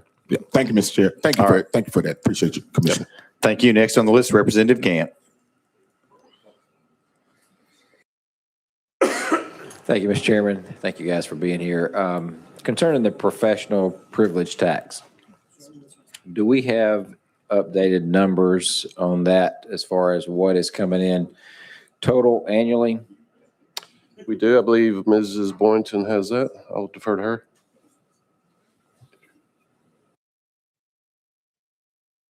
On the far end. Left. Courtney Boynton, Chief of Staff at Revenue. So for the last tax year, we brought in $93.7 million in professional privilege tax. Okay. And do we know how much of that is for out of state? So I don't have the breakdown of the total tax collections by in-state versus out-of-state, but I have the number of licensees broken down by in-state versus out-of-state. In-state taxpayers is just under 28,000. Out-of-state is 208,000 taxpayers. Wow. Okay. if you can, is there a report surrounding all those numbers around each one of the professions that are Yes. left that you could send that to me? Yes, I will Okay. do that. Great. Thank you. Thank you, Mr. Chairman. All right, thank you. Next on the list and last on the list, Leader Camper, you're recognized. Thank you, Mr. Chairman. Mr. Commissioner, thank you for your presentation. I want to echo the sentiment of Chairman Williams about this letter. I served 21 years in the Army in military intelligence and was entrusted with the highest level of security than a lot of people. And there is this thing called need to know. And we made some very serious decisions with respect to this letter. And I personally believe that the chairman and leadership have a need to know. And so under this need to know concept, what is possible as a solution is members could be invited to what's called a SCIF. You're familiar with SCIFs, especially compartmented intelligence facilities, where they can go and review this letter. They don't take it out. It's in the SCIF. You go, review, discuss, whatever, and it all stayed there. And they may have to sign some disclosures and things like that. That's a possible solution. Secondly, I think I heard you say that some of the information, and probably the companies, was confidential, which we understand. We're not trying to jeopardize their confidentiality. But that can be redacted, you see. So that's a second possible solution to where maybe the members, the chairman, House and Senate, can go redact the information, because it's the meat of the information that drove the decision, not the people per se, based on what we believe is true. So I think that maybe there's an opportunity for the department to go back and reevaluate, maybe along with the Attorney General, and find a way to allow the chairman, House and Senate Finance, maybe House Speaker, Lieutenant Governor, to have a look at a glance. Because we made some really serious decisions based on that. And he's been very diligent and cordial about trying to get to the meat of this decision that we made based on a letter.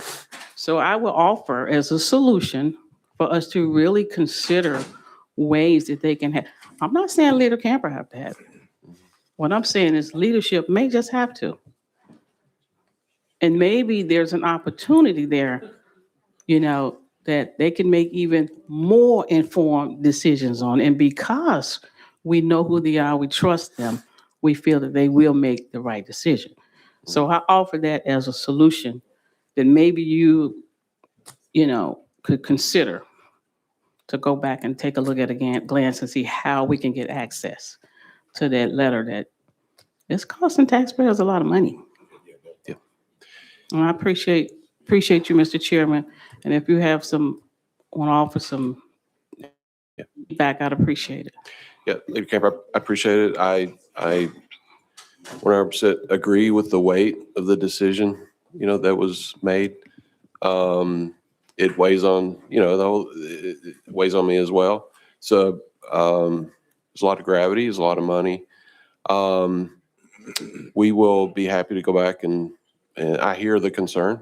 We'll be happy to go back and talk with legal counsel and try to see what we can do to address the concern. Leader Camper. Thank you, Mr. Chairman. That's fair. That's fair. I appreciate it. All right, thank you. Members, I have no one else on the list. Commissioner, thank you for being here. Thank you for your presentation and for answering questions. Thank you, Mr. Thank you very Chairman and much. members. All right, I do see our comptroller, and I will ask him and his team to come forward.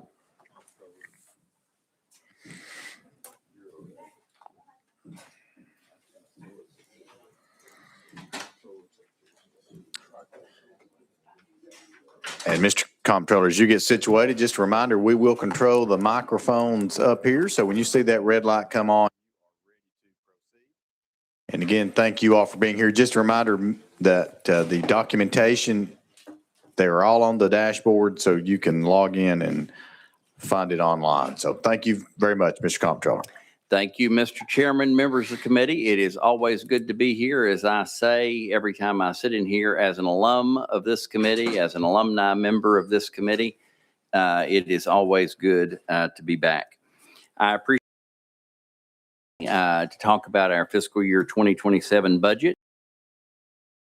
If you don't, or if it slipped your mind, the government work better at every level, the local government level, that is our mission. I am pleased to say, as to the budget as presented by the governor, it does provide the funding we need to meet all of our statutory responsibilities and mission.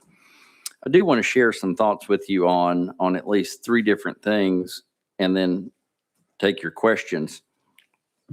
But for me in particular, as a resident of Upper East Tennessee, it's hard to believe that it was only a year ago that we were here talking about the after effects of Hurricane Helene and what it did to those 9 Upper East Tennessee counties.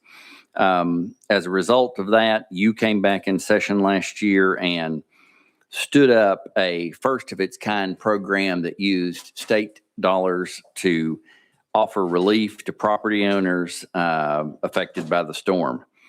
Our office moved quickly to stand up that program. You gave us that responsibility of notifying eligible property owners and processing the claims. I'm glad to say that we processed payments of more than $3.2 million that provided help to more than 1,500 property owners. All in all, more than 30 comptroller employees from across the state. You all know we have 8 office locations in the state: Greenville, 2 in Knoxville, Cookeville, Murfreesboro, Nashville, Jackson, and Memphis. Over 30 comptroller staff worked diligently on that program while still carrying out their regular responsibilities. I think was a tremendous success, and I know a tremendous benefit to people affected by Hurricane Helene.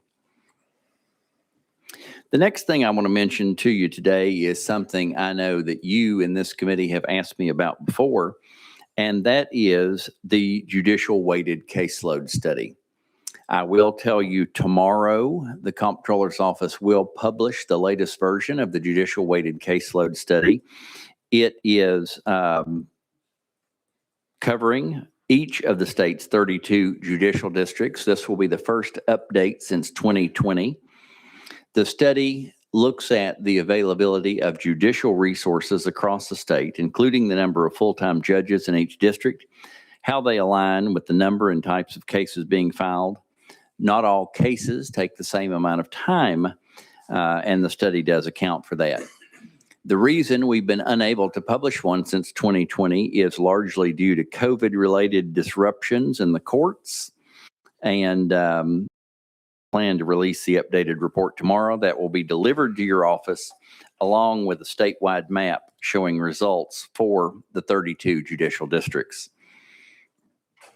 Finally, in my opening remarks today, I do want to mention something that we've talked about regularly in this committee, and that is the property tax relief program that helps low-income elderly and disabled, as well as 100% service-connected disabled veterans and their surviving spouses. As you know, the General Assembly appropriates $41 million per year in this program, but in recent years, actual program expenditures have exceeded that amount. Again, you appropriate $41 million. In fiscal year 2025, program expenditures were $44 million. And in fiscal year 26, we expect, when all the dust settles, that the expenses will be $48 million. Now, I will tell you the budget as proposed by Governor Lee includes a $10 million non-recurring amount of funding for this program.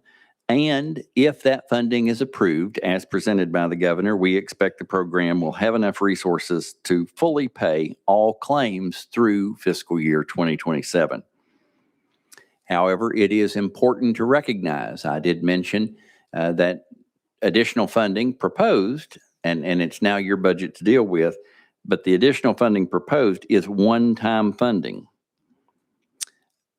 If the criteria in the program remains the same as it is today, and there are several bills out there that would expand the program, but if the program's criteria remains the same today, projections continue to show funding shortfalls as soon as fiscal year 2028 and beyond, especially among disabled veterans and their surviving spouses. I want to be clear about that, and if you will, let me just explain to you some particular about the growth in the program. The largest driver in increased expenditures and growth in this program is among the disabled veteran and surviving spouses program. That is the fastest growing group in the program. Expenditures for our veterans and their surviving spouses are projected to grow at a rate of about 14% per year if present trends continue.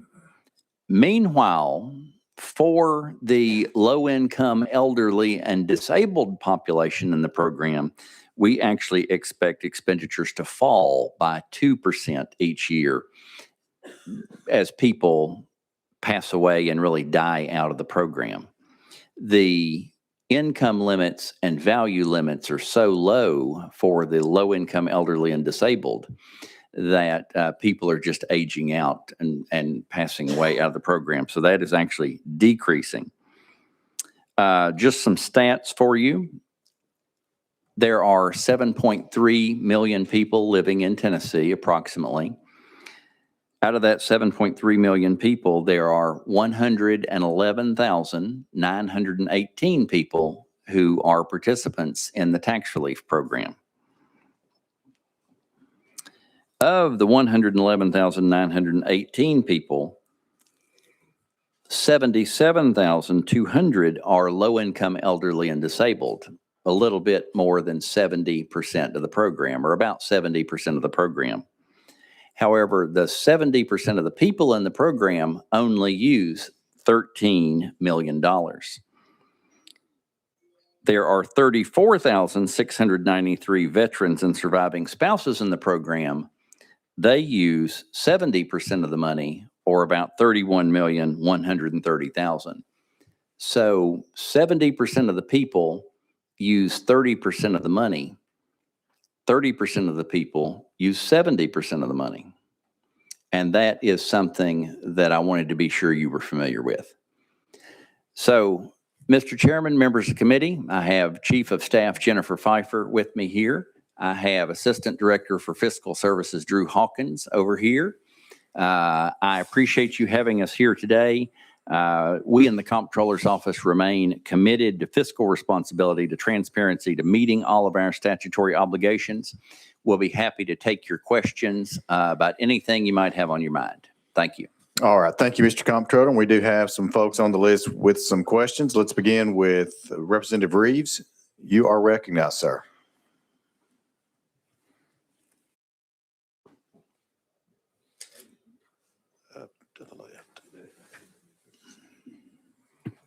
Thank you very much. And I appreciate you coming here today, Mr. Comptroller, and for the work that your office does to keep us grounded in all the numbers.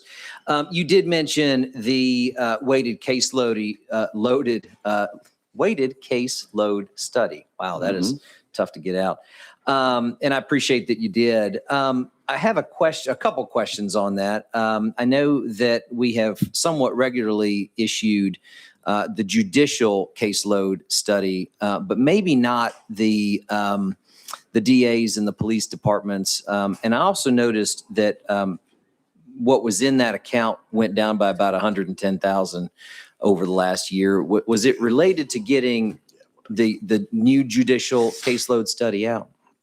So yes, first off, let me say down here at the table, we have Russell Moore, the director of OREA, and Aaron Brown, who's in OREA, and I'll turn it over to them in just a minute. But I anticipated there would be a question about what the status was of the DA, the district attorney, and the PD, the public defender. Oh, I'm sorry. I said part- police department. part of that apologize. study. We are not able to publish an updated DAPD study at this time due to two issues. Out there across the state, there is incomplete general sessions court data from several counties. That's for a variety of reasons, software reasons, just people not wanting to participate in it, as well as outdated case weights. Updating those weights would require an additional expenditure of about $312,000. The expenditure you noted from the account was to pay for the study that has taken place over the past year. And so to update the DA and the PD weights, we would need an additional appropriation to do that. And I'll ask Russell or Aaron to expand on that if you think that's necessary. I think that pretty well covers it. Happy to take any other questions. Just one, Mr. Chair. You're recognized, Representative. Can you tell me about the general sessions data repository? I think we've made some progress on that. Is that coming online in October of this year? And how will that affect being able to produce reports? That is directly related to the DAPD, District Attorneys, Public Defenders, weighted caseload study requirement for us. Yes, roughly around a decade ago or so, the General Assembly appropriated funding to create sessions data repository. And the Administrative Office of the Courts has led the charge on that, working with courts across the state. They have made progress in that. And most of the counties in the state are reporting their general sessions data to the repository. However, as Comptroller Mumpower mentioned, there are some counties that are not fully reporting their data to the repository. What that means for the Comptroller's office with respect to the DAPD weighted caseload is we don't have a complete picture of all the data around the state that's going into the General Sessions data repository. You know, DAs and public defenders spend part of their time working on cases in the General Sessions courts. And some of those counties are sizable counties with a lot of cases. So yes, progress has been made. From the Comptroller's office's perspective, we're not quite where we need to be yet, where we would feel comfortable spending money to update those weights without having the data there. I appreciate that. I'd love to talk to you offline a little bit more about how to accomplish that. And I appreciate it. Thank you. Glad to do that and appreciate the question. And by the way, I haven't had anybody confuse you since about 2:00 this afternoon. That's why I sit next to this fella. Yeah, that literally a dentist asked me, "Hey, Representative Reeves." I said, "He's another good-looking bald man." I'm sure there's an objection somewhere there. So a lot of truth, though. All right, let's move right along. Representative Glaspie, Chairman Glaspie, you're recognized. Thank you, Mr. Chairman. Comptroller, thank you so much, and team for being here. I've got 2 questions related to Shelby County.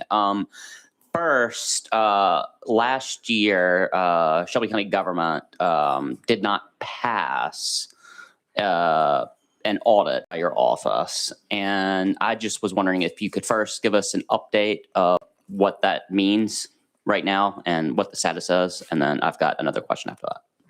I think if I am understanding what it is you're thinking about, I believe what happened is we were not able to approve the Shelby County budget last year because of discrepancies in their budget submission. And in particular, we were not, from the budget information, the way they submitted it, we were not able to ascertain whether there was enough cash in the various funds in order to pay their necessary expenditures. As a result of that, when the Comptroller's office is not able to approve a local government budget like that, that local government is not able to issue debt for the next year without first requesting Comptroller approval. That approval is so that we can check the accounts and make sure there is money present to pay those debts if it is issued. So I hope that answers your question. And I will say, we immediately reached out. We continue to work with the Shelby County Budget Office, and I certainly hope they're on a better track for the future. Thank you. Chairman Gillespie. One more question. And I understand this is ongoing, so you can information, but this current fiscal year, your office was provided about $6 million for an audit into an independent forensic audit into the Memphis Shelby County school system.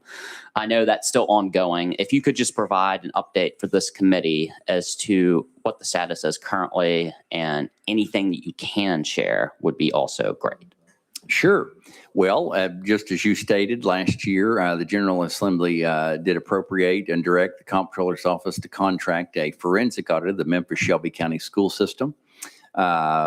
We immediately, at the conclusion of your session last year, issued an RFP, found a qualified firm. That firm commenced its audit work on or about. I can tell you it unfortunately got off to a very slow start because of reluctance on behalf of the school system to engage and provide data. We did overcome that, but it was a slow start, and therefore it's still ongoing. However, I can tell you, I believe I will be able to provide you with at least an interim report during this legislative session that you will be able to use to make decisions on should you choose to head in that direction. Chairman Gillespie. Thank you so much. I really appreciate that and look forward to hearing more publicly. Thank you. Representative Miller, you're recognized. Thank you, Mr. Chairman. Comptroller, thank you all for being here. Let's continue with the conversation about the audit. This morning, first thing I read was Tennessee GOP says Memphis school audit concerning more money needed for it. Do we need more money for this audit? Yes, I believe we will need more money for it, due largely to the lack of cooperation we received on the front end. Time was lost and more money will be needed to complete the audit. Mr. Comptroller, explain this to me. You know, when I hear these figures, $1,000 to get my attention. Of course, when we say $1 million, I really say, okay, $1 million. Why is it so expensive? A $6 million audit with anticipation of the possibility of needing more money. Why is it so expensive? And was this audit, did we put it out for competitive bid? We did put it out for competitive bid. Again, we issued an RFP around May or June of last year and sought qualified forensic auditors. That forensic audit is a specialty product. It is not a run-of-the-mill financial and compliance audit. Certainly $6 or more million is a lot to me and you when you think about it, a $1.3 billion enterprise that the Memphis Shelby County school system is. In the audit world, that fee is not necessarily out of line. What I would tell you is what makes it so expensive is the intense amount of labor the audit firm is having to put in to find records.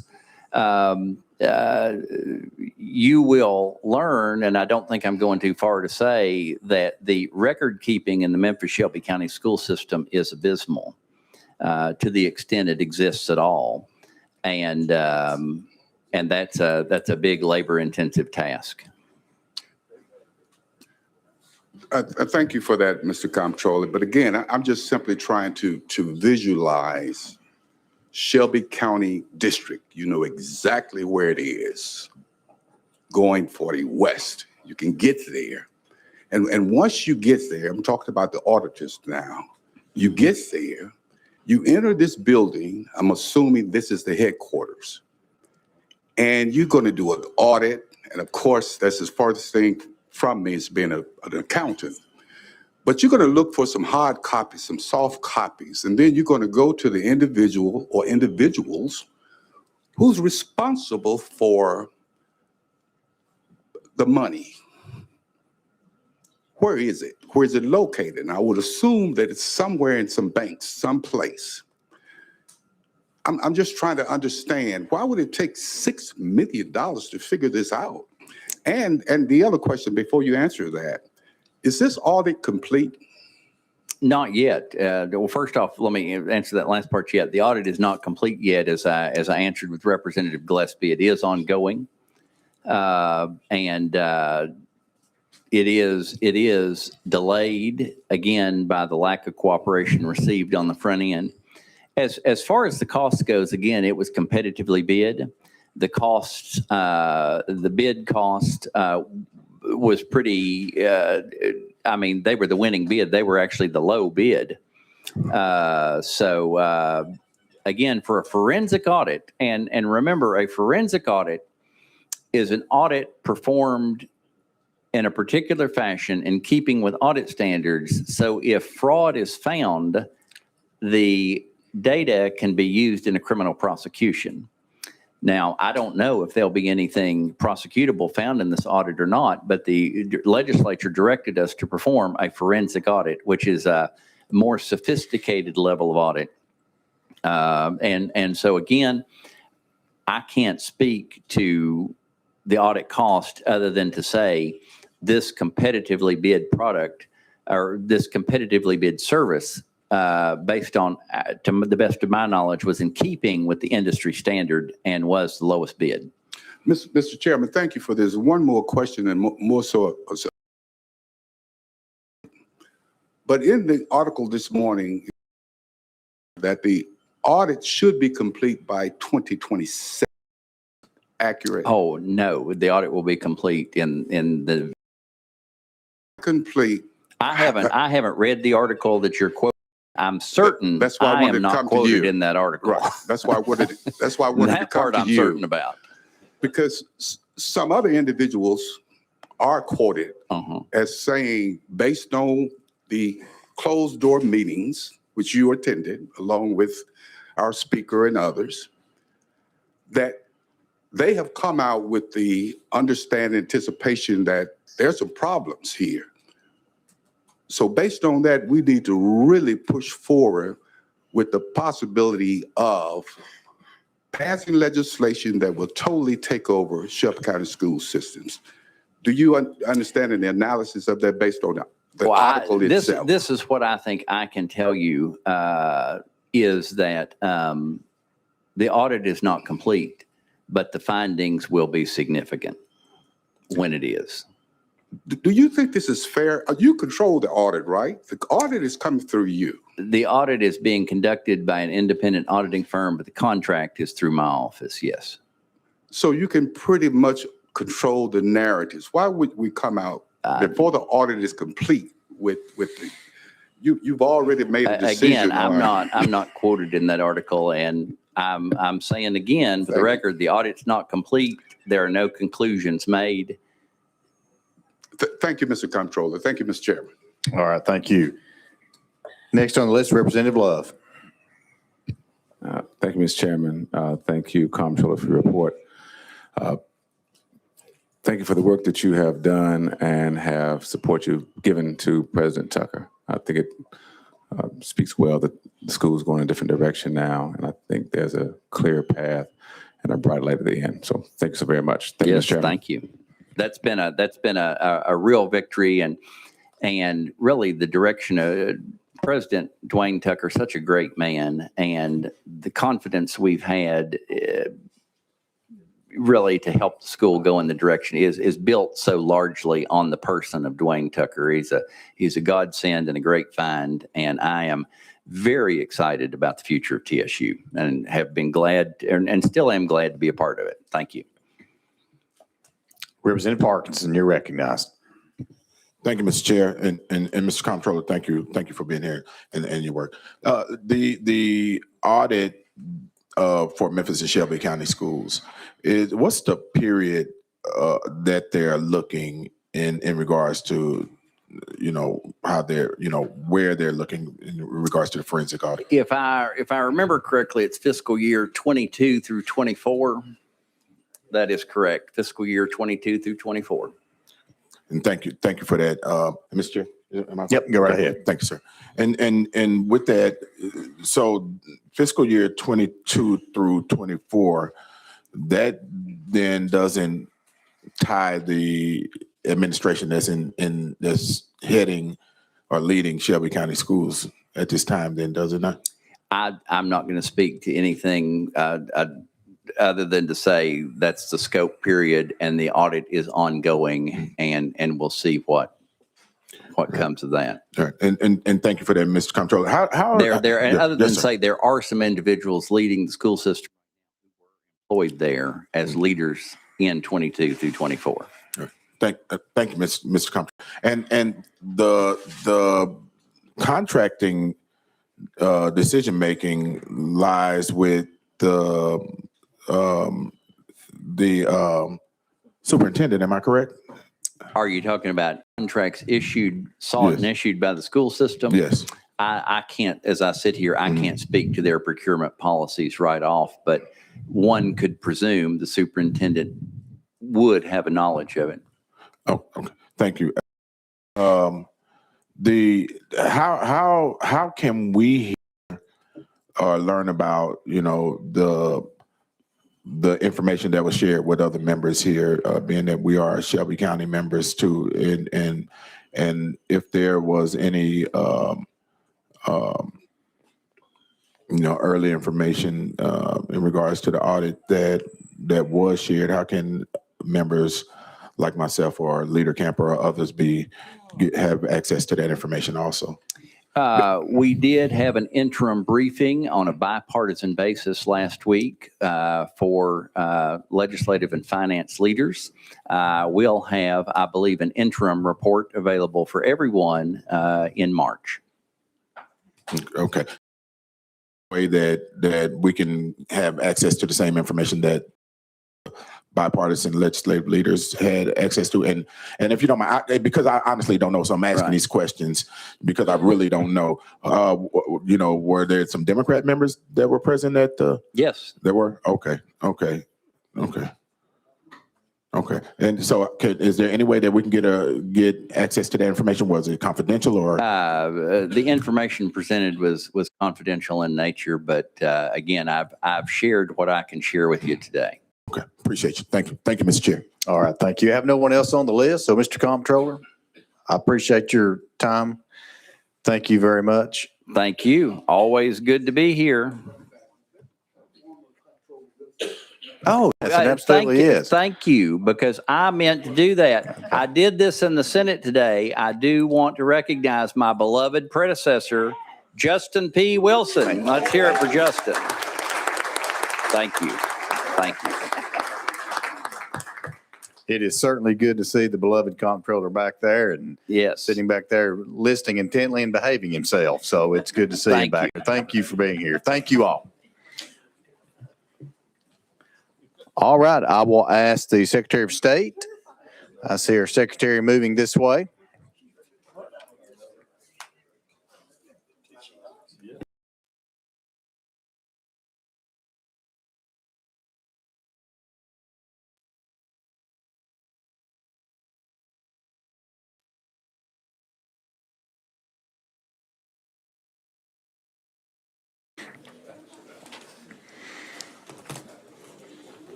All right, Mr. Secretary, just a reminder, we will control the microphones up here. So once you see that red light go on, you may begin. And we want to thank you for being here. And if you would just begin with the introductions, take it away. Thank you. Thank you, Chairman. I'd like to take the next couple of hours to talk about some really weighty matters. So, and thank you for being here. That concludes our meeting for today. I thought that might work. Thank you.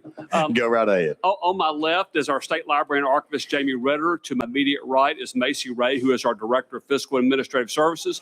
And to my far right is Mark Goins, who is also the new president of the National Association of State Election Directors. So,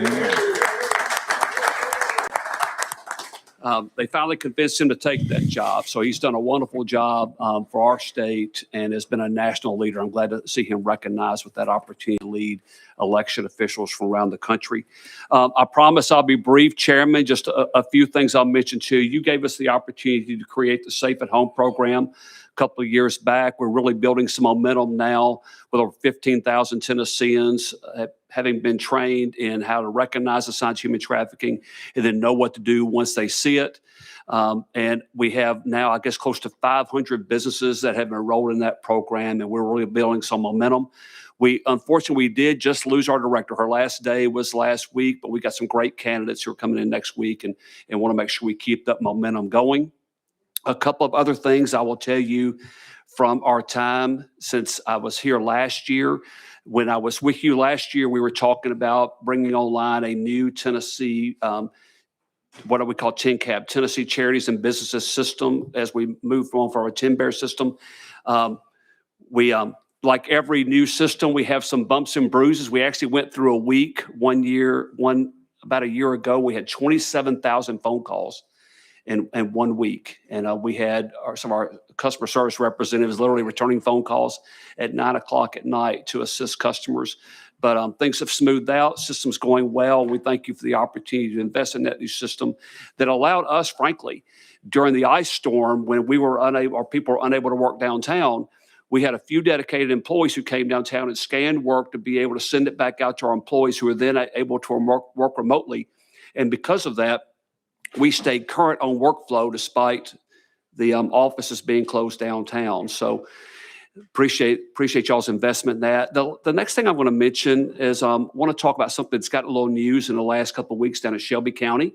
Actually, in the last week, want to give a tip of the hat to some of the people in this room and also some people who are not.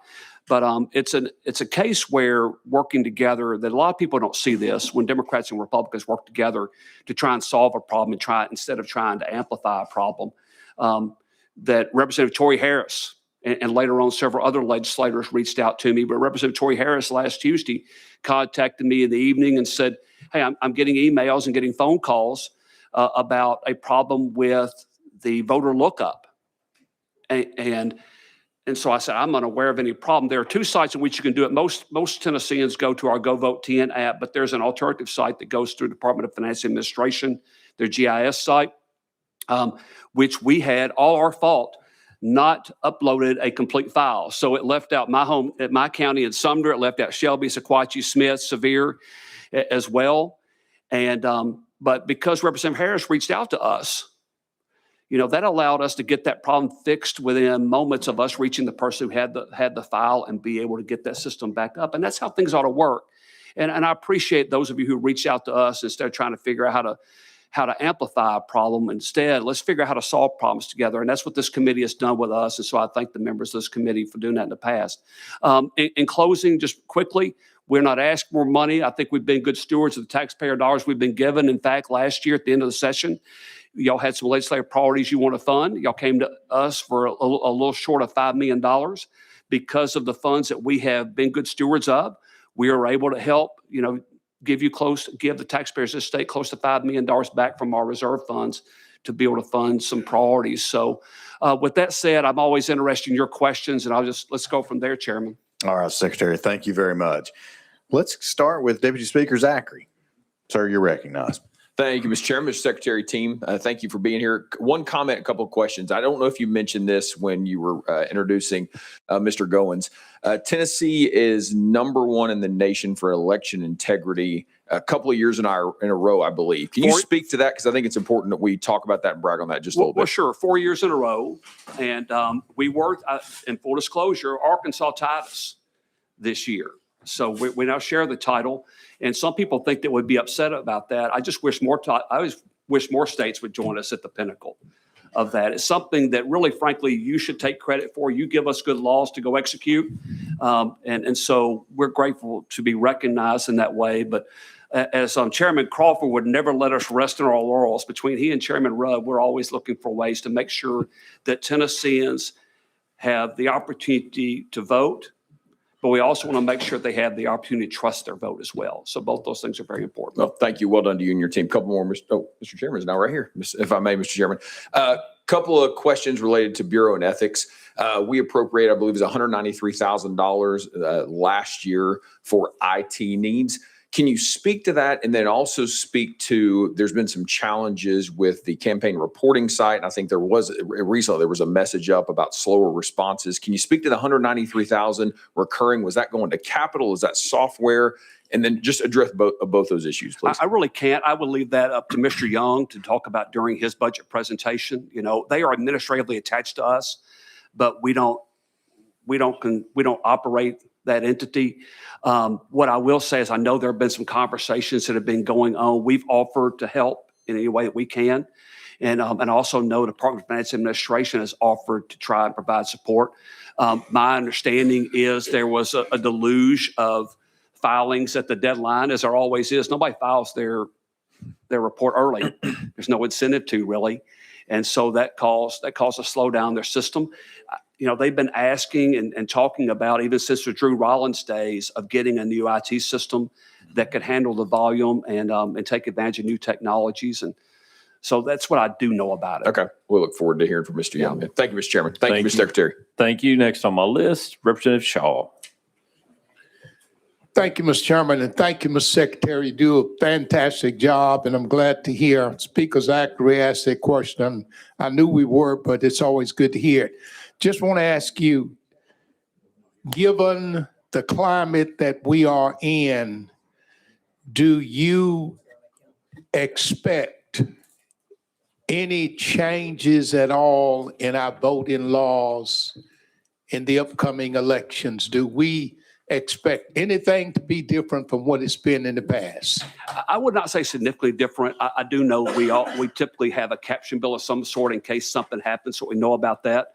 By the way, thank you. That may be the last question you ever get the opportunity to ask me in this room, so thank you for your service to our great state. But I would defer to Mark in case he would have something he wanted to add to that. So is it on? Okay. You know, there's some legislative proposals out there. Obviously, it's going to be up to the legislature, but I echo what Secretary Hargett said. We share the same birthday, January the 5th, and I will miss you. And you carried an election integrity bill one time and passed it. So that number one ranking is bipartisan based on one of the bills you but there's certainly some legislation out there. Leader Lamberth has a bill that will not impact this year, but it will, if it passes and the federal government agrees, it will, and we've asked him to carry it. It will allow us to tie our voter registration system into the SAFE system to check whether someone's a U.S. citizen or not. And so that's something Leader Lamberth has forward. So I hope that passes. We certainly support that. Hey, would you take 60 seconds real quick to tell them about how we helped, along with Louisiana, we were asked to be a beta state for the opportunity to improve that SAFE system? Yeah.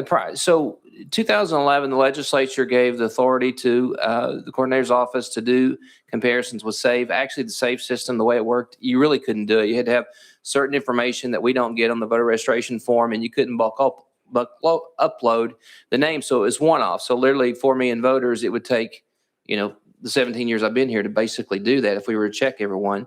So when SAFE was piloting the enhancements that they've done, and basically part of that is to bulk upload voter registration, where literally you can check the entire Tennessee voter rolls and find out if someone's not a U.S. citizen. They reached out to us, and I think that's an honor, you know, just in and of itself, to be considered one of the first 2 states that they said, we want to work with Tennessee to figure out what the issues are. And normally, what my experience with the federal government, and this is just a truthful statement, it's not a lot of response. Typically, you're waiting and waiting and waiting. This was different. When they enhanced the SAVE program, we would notify them of an issue. The next day, they're wanting to get on a Teams call. We would tell them what that issue was, and they would say, is it too late if we have this fixed by noon tomorrow or 8 a.m. the next morning? I mean, it was literally, they were working all night to get it for the prime time. But essentially now, no matter what state you're in, you can take your voter rolls on the back end and compare them, which we did. You can compare all 4 million records that we had, and we can figure out whether someone's not a U.S. citizen. I don't know if you saw the news, but we did have 42 individuals that we were able to identify that had voted in Tennessee that were not U.S. citizens out of 4 million. And what we did was, once we got that information, there was more names that got flagged initially, but we did recognize we were piloting the program, and we worked very hard once we got the names. And so what we did, we compared to the Department of Safety. And one of the things, the wisdom that y'all had in 2011, when someone is identified as a potential non-citizen, and we normally did this through the Department of Safety, that individual gets noticed and they have 30 days to provide citizenship. We've kept that citizenship documents. And so when we were getting back some of this information from SAVE saying this person wasn't a U.S. citizen, we were able to look at that information. And we ended up figuring out with SAVE that their system had a flaw. They fixed it. And I think we're part of that solution. And it was with derived citizens. So basically, we would get a flag for someone who had been born overseas. They'd been born to American parents, but they had not gone through the process when they came back to Tennessee or wherever to become a U.S. citizen through that process. But they'd gotten a passport, which qualified for them to get that. So long story short, not only did we get to pilot it, I think we improved the system. And it's being used nationwide now. Thank you. President Shaw. Thank you. Last question. So, because I was asked to ask you this question, what do a citizen of Tennessee need to bring to the polls to prove that they are an American citizen? So documentation. So right now the law is that it's it's verification. The law is verification, not proof of citizenship when you go vote. It's you bring your driver's license or any federally or state issued photo ID. So that's not changed. As far as citizenship, right now we're checking on the back end. Leader Lambert's bill would catch it on the front end. And that's not anything that the voter needs to bring or do. It's a process that we hope to make routine. And the federal folks have told us that they're working on this technology. We've asked them for it. That doesn't mean they're going to do it. The way his bill's written is if they do it, then we'll be authorized to do it. But there's no proof of citizenship that you bring when you go vote. It's an identification. Nothing's changed there. Okay. Would you just come by my office and chat with me? Thank you. Yes. All right. Thank you. Representative Miller, you're recognized. Thank you, Mr. Chairman.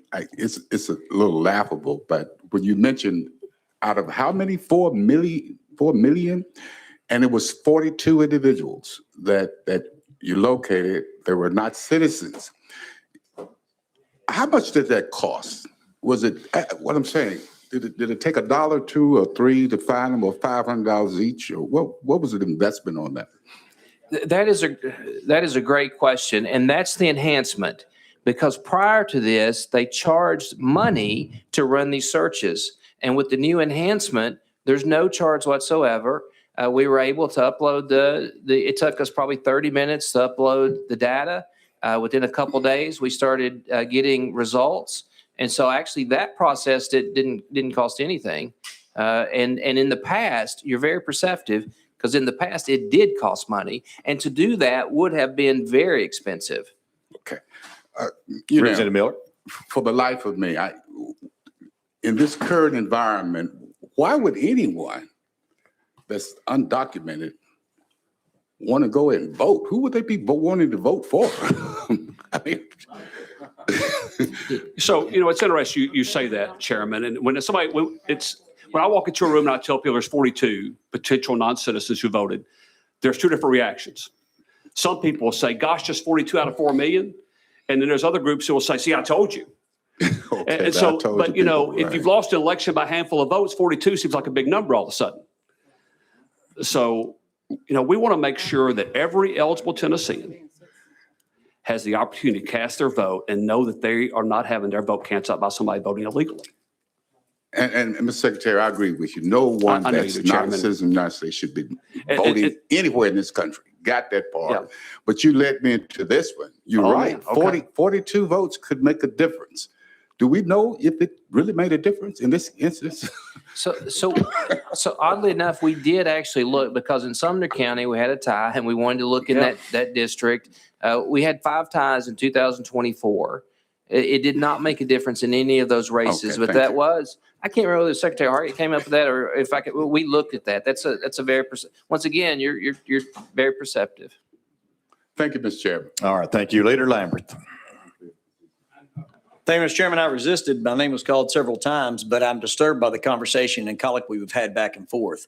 It is my county where one of those ties occurred. My county commission wound up having to break a tie. We had 12 convicted felons that were prosecuted for voting in that election and multiple illegal immigrants that were identified that voted in that election. Every single vote counts. No citizen of this country should ever have their vote canceled out by someone who is ineligible to vote. It's not a laughing matter. It's not funny. And with all due respect to my colleagues, not a single illegal vote should ever be cast, period. Now, you wrapped up the end of that, but everything up until that point, it's not comical because it happened in my county. Hold on. Let's don't go after each other. Feel free. Leader Lambert? No, Mr. Chairman, that's all I have. We passed multiple bills on this. I didn't know this was a partisan conversation. I thought it was a bipartisan issue that we should never have an illegal vote cast ever. And I want the best system possibly designed. And this Secretary of State has done a fantastic job of that. And I don't want there even to be an implication that this doesn't matter. It matters. It is serious. And I will never rest until our elections are the most secure, period, and that every single vote cast is legal. All right. Thank you. Leader Cochran, you're recognized.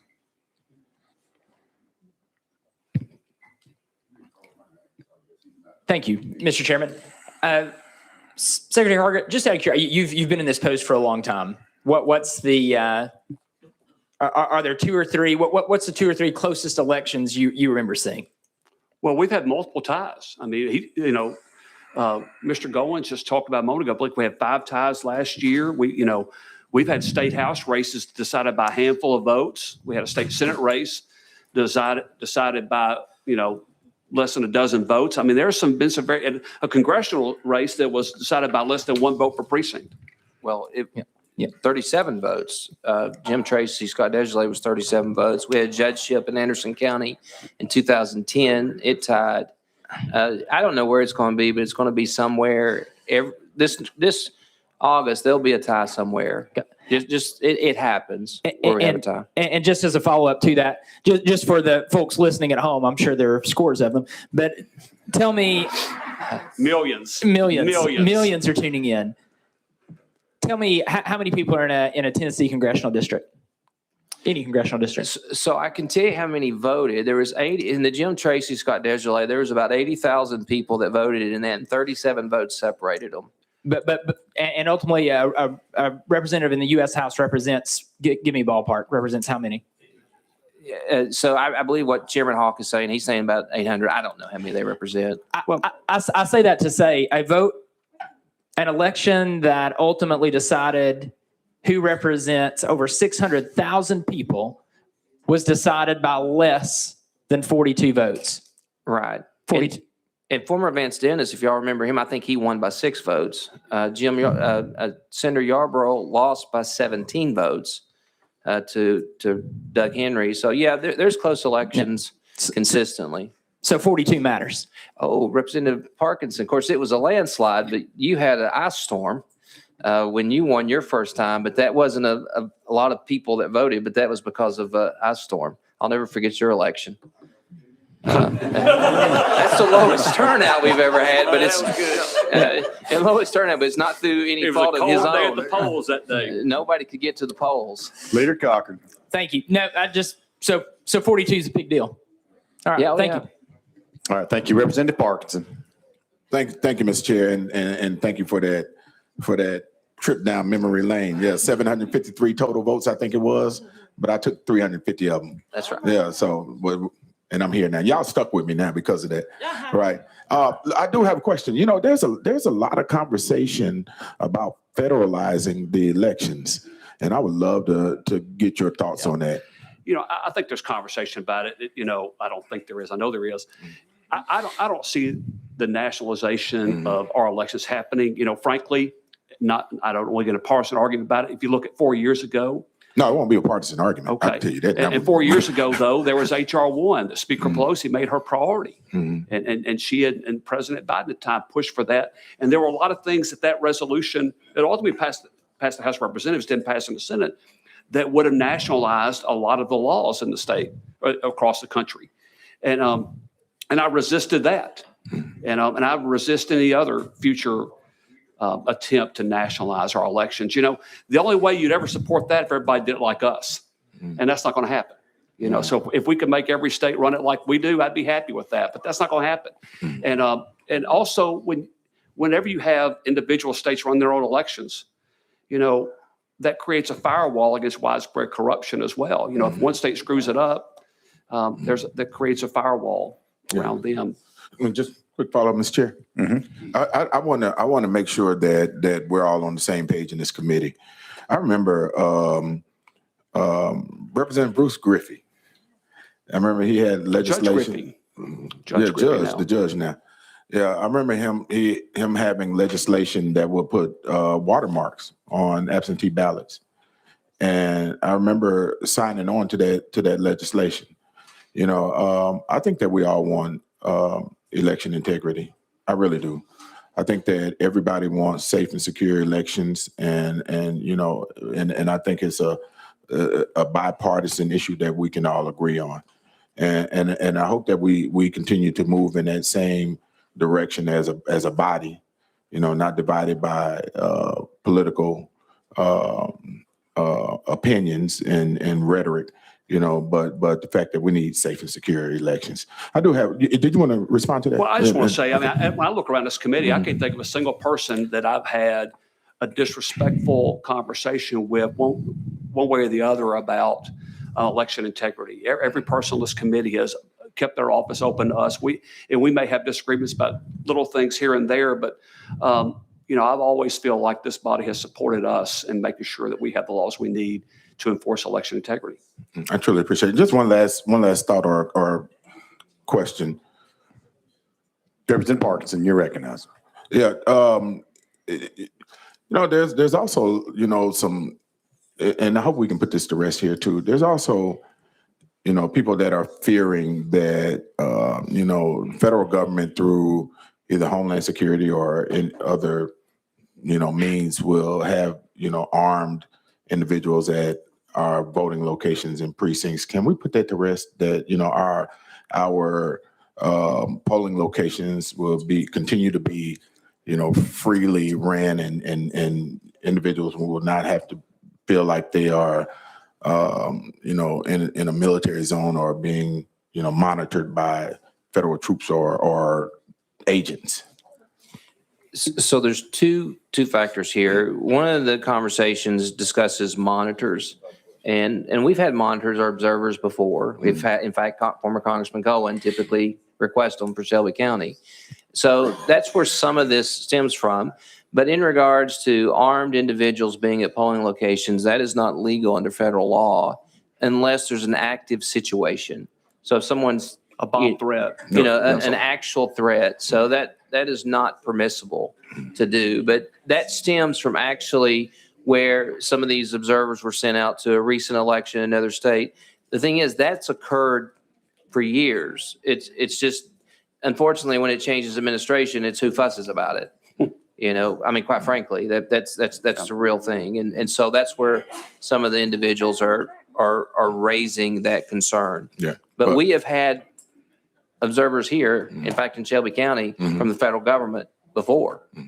Right. Well, I appreciate that. I appreciate you guys responding to that, and you know, hopefully, our general public, you know, will be further at ease and you know, be looking forward and excited and eager to vote. And thank you. Appreciate you. Thank you for what you do. And let me clarify that. When the federal observers come here, you typically can't tell. You know, they're Right. normally blending in, so it's Right. not like somebody's Right. walking around with the badge or anything like that. All right. Thank you very much. Thank you, Mr. Chair. Thank you. Appreciate that. All right. Secretary, thank you very much. Thank you for you and your If I team. may, Chairman, I called out Representative Shaw, but I see Representative Halsey, Representative Mood, Representative Faison. Thank you for your contributions to our number one ranking election integrity as well as everybody else. Thank you. All right. Thank you very much. All right. Did my best. With that, we will ask for Tricor and Mr. David Hart to please make his way up and his staff.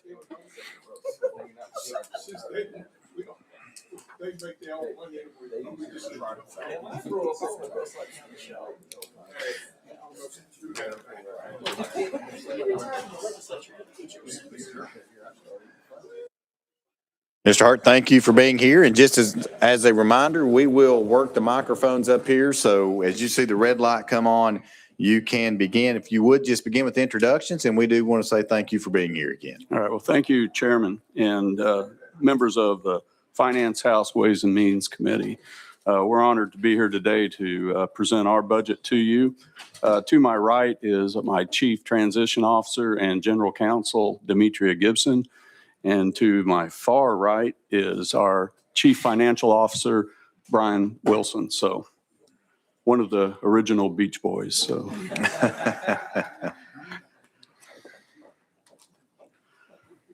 As many of you know, Tricor is based in 11 locations across the state, and we're on all the correctional facilities. And we also have one outside facility, which is here in Nashville, which is where our license plate factory is located. Some of the businesses that we operate are agriculture, which is row crops and beef cattle. Service, we have call centers, PI programs, which are private partnerships with private companies that utilize offender labor, document imaging, and our most recent business is commissary. Manufacturing, as I talked about, we do license plates, we make textiles, we have print operations, we have industrial cleaning products as some of the manufactured items that we do. And then we also have a couple programs that we have certifications in that we provide at no cost to the state, which are building trades. And then we have a robust Braille program at the Riverbend Maximum Security Prison, to where we have about 35 individuals that transcribe books into Braille for the School for the Blind here in Tennessee at zero cost to the state.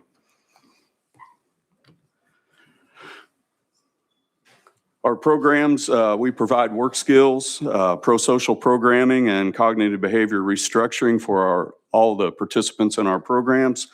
We provide pre-release transition services, which includes life skills, a foundational program we have, which is Thinking for a Change. We provide resume tutoring and make sure they are leaving with a resume. And we also have home plans to where they have housing, transportation, and jobs. We provide post-release services and transitional services, so job and housing assistance, as I talked about. Vital documents that they may need, we make sure they have those. Medical care for those that need it immediately upon release. Transportation, substance abuse networks, which has come to light as a very critical piece to Tricor's success. In FY 2025, we served 1,081 separate individuals in our programs, and our program hours for 2025 was a little over 772,000 hours. As far as our 2025 dashboard, our 3-year recidivism rate was 18.5%. Next year, whenever we present to you, our recidivism rate is going to be higher. As I've talked to many of you and the members, we expect 28, 29%, and that's based upon a cohort that we have been monitoring since they were released that had several substance abuse issues. We started noticing that this cohort that's in the current year we're in was having issues, and so we started trying to develop deeper networks in especially the rural communities for substance abuse counseling and treatment.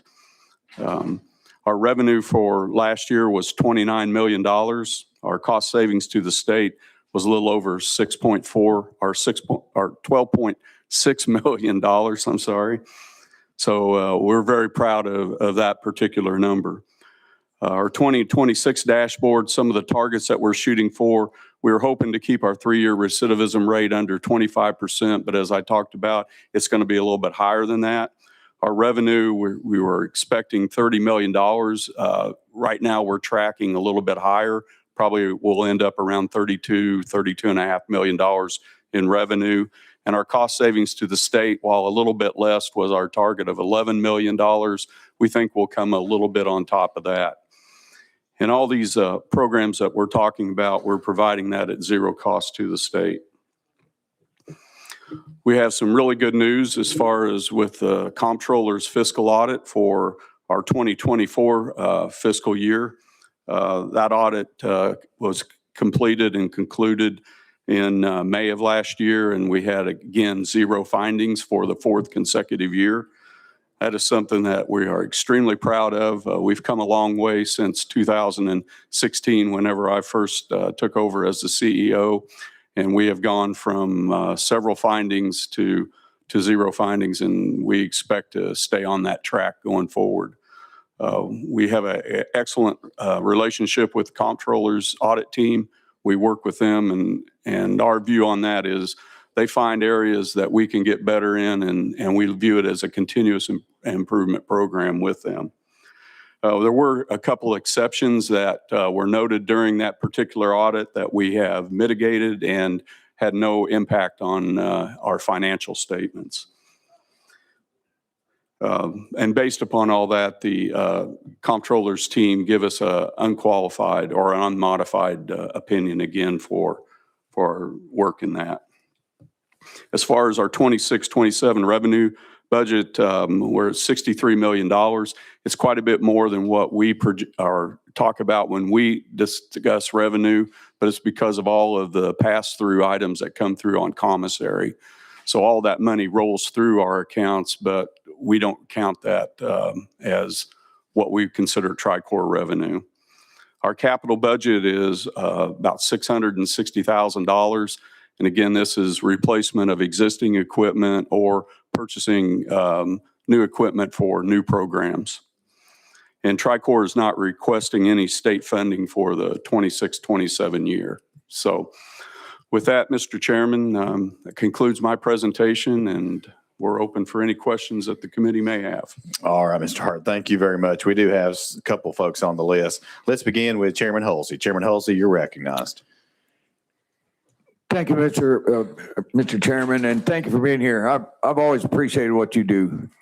You do it well, and there's a universal law that's always been around, and that is work always brings dignity, and it does. And I appreciate your participation in that. 4 years ago, you had 1,459 participants in your program, but there's been for 4 years a pretty steady decline. You're down to 1,081 now. Can you explain that, what that's from? Yes, sir. We started at 1,400, and a lot of that is based upon what is happening with private sector businesses, because we've seen a fall off in our programs to where, we work with private companies on the outside. We have some manufacturing that we do with private companies. We do call centers with them and some things like that. So post-COVID, I think that the trend has kind of followed, what has happened out here in the business. But now then we're starting to see that reverse itself. One of our manufacturing partners, we've seen a definite improvement over the last 6 months with them, and their business is only getting stronger, and they're projecting even more. We're probably going to be up 50, maybe 60 participants over the next 6 to 8 months with them. And we're starting to see that trend in some of these other partnerships as well. So, that had a major impact on our numbers because, again, when a private partner either pulls out or reduces their amount of business with us due to circumstances, in the economy, then, we're subject to both the good things that happen with it and with the bad things. All right. Thank you, Chairman. Next on the list, Chairman Crawford. Chairman, you're recognized. Thank you, Mr. Chairman. And I want to talk to you a little bit about commissary, mainly the Trousdale Correctional Facility there. Why was Trousdale chosen as the location for your distribution center? That's a wonderful question. For the last few years, this committee, as well as some other committees in the legislature, has asked us, why can't we do something in Trousdale? We need programs in Trousdale, and timing has been a big issue, as well as some of the security issues that have gone on in that site and facility. It makes us a little nervous because we're not really security. We're more programming and everything.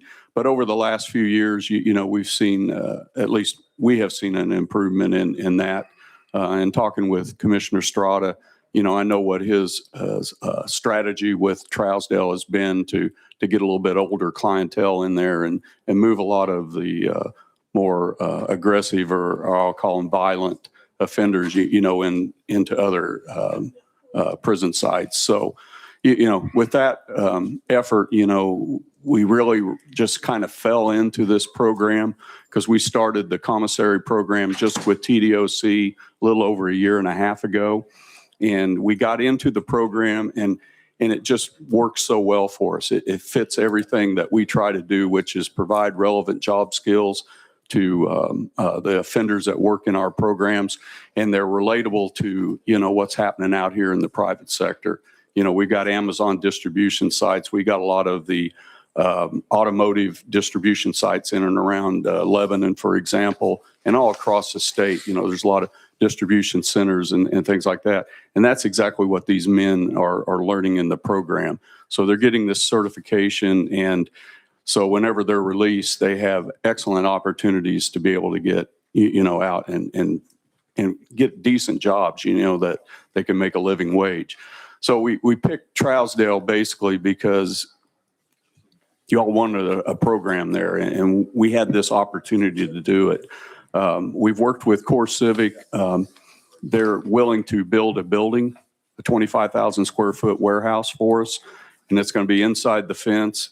It should be completed either towards the end of this calendar year or the very first of 2027. Once they have that in there, then we will put our program in. There'll be 30 to 35 offenders working in that program 5 days a week, and they will provide all the commissary items for the Core Civic sites here in Tennessee. Our TDOC sites at Northwest and at Northeast, they'll continue then to provide the goods and services for the rest of the state sites. Chairman Crawford. Thank you, Mr. Chairman. And sticking with that, talking about that, I think you expanded this to 4 of the Core Civics facilities last year. The distribution center, I guess you have there now, will it service only those Core Civic facilities, or will it cover all facilities in the state? Right now, we're only going to have them, the Trousdale side only do Trousdale, South Central, Whitesville, and Hardeman County. And then Northwest will service basically the west side of the state with like Turney Center and West High and Northwest. And then a little bit of Nashville, and then Northeast will cover the east, which would be Morgan County, Bledsoe, and Northeast. Chairman Crawford.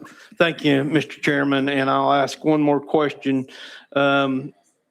Is the same contractor which we are using now for the state prisons, the commissary, is it going to be used to provide commissary for all the Core Civic operations?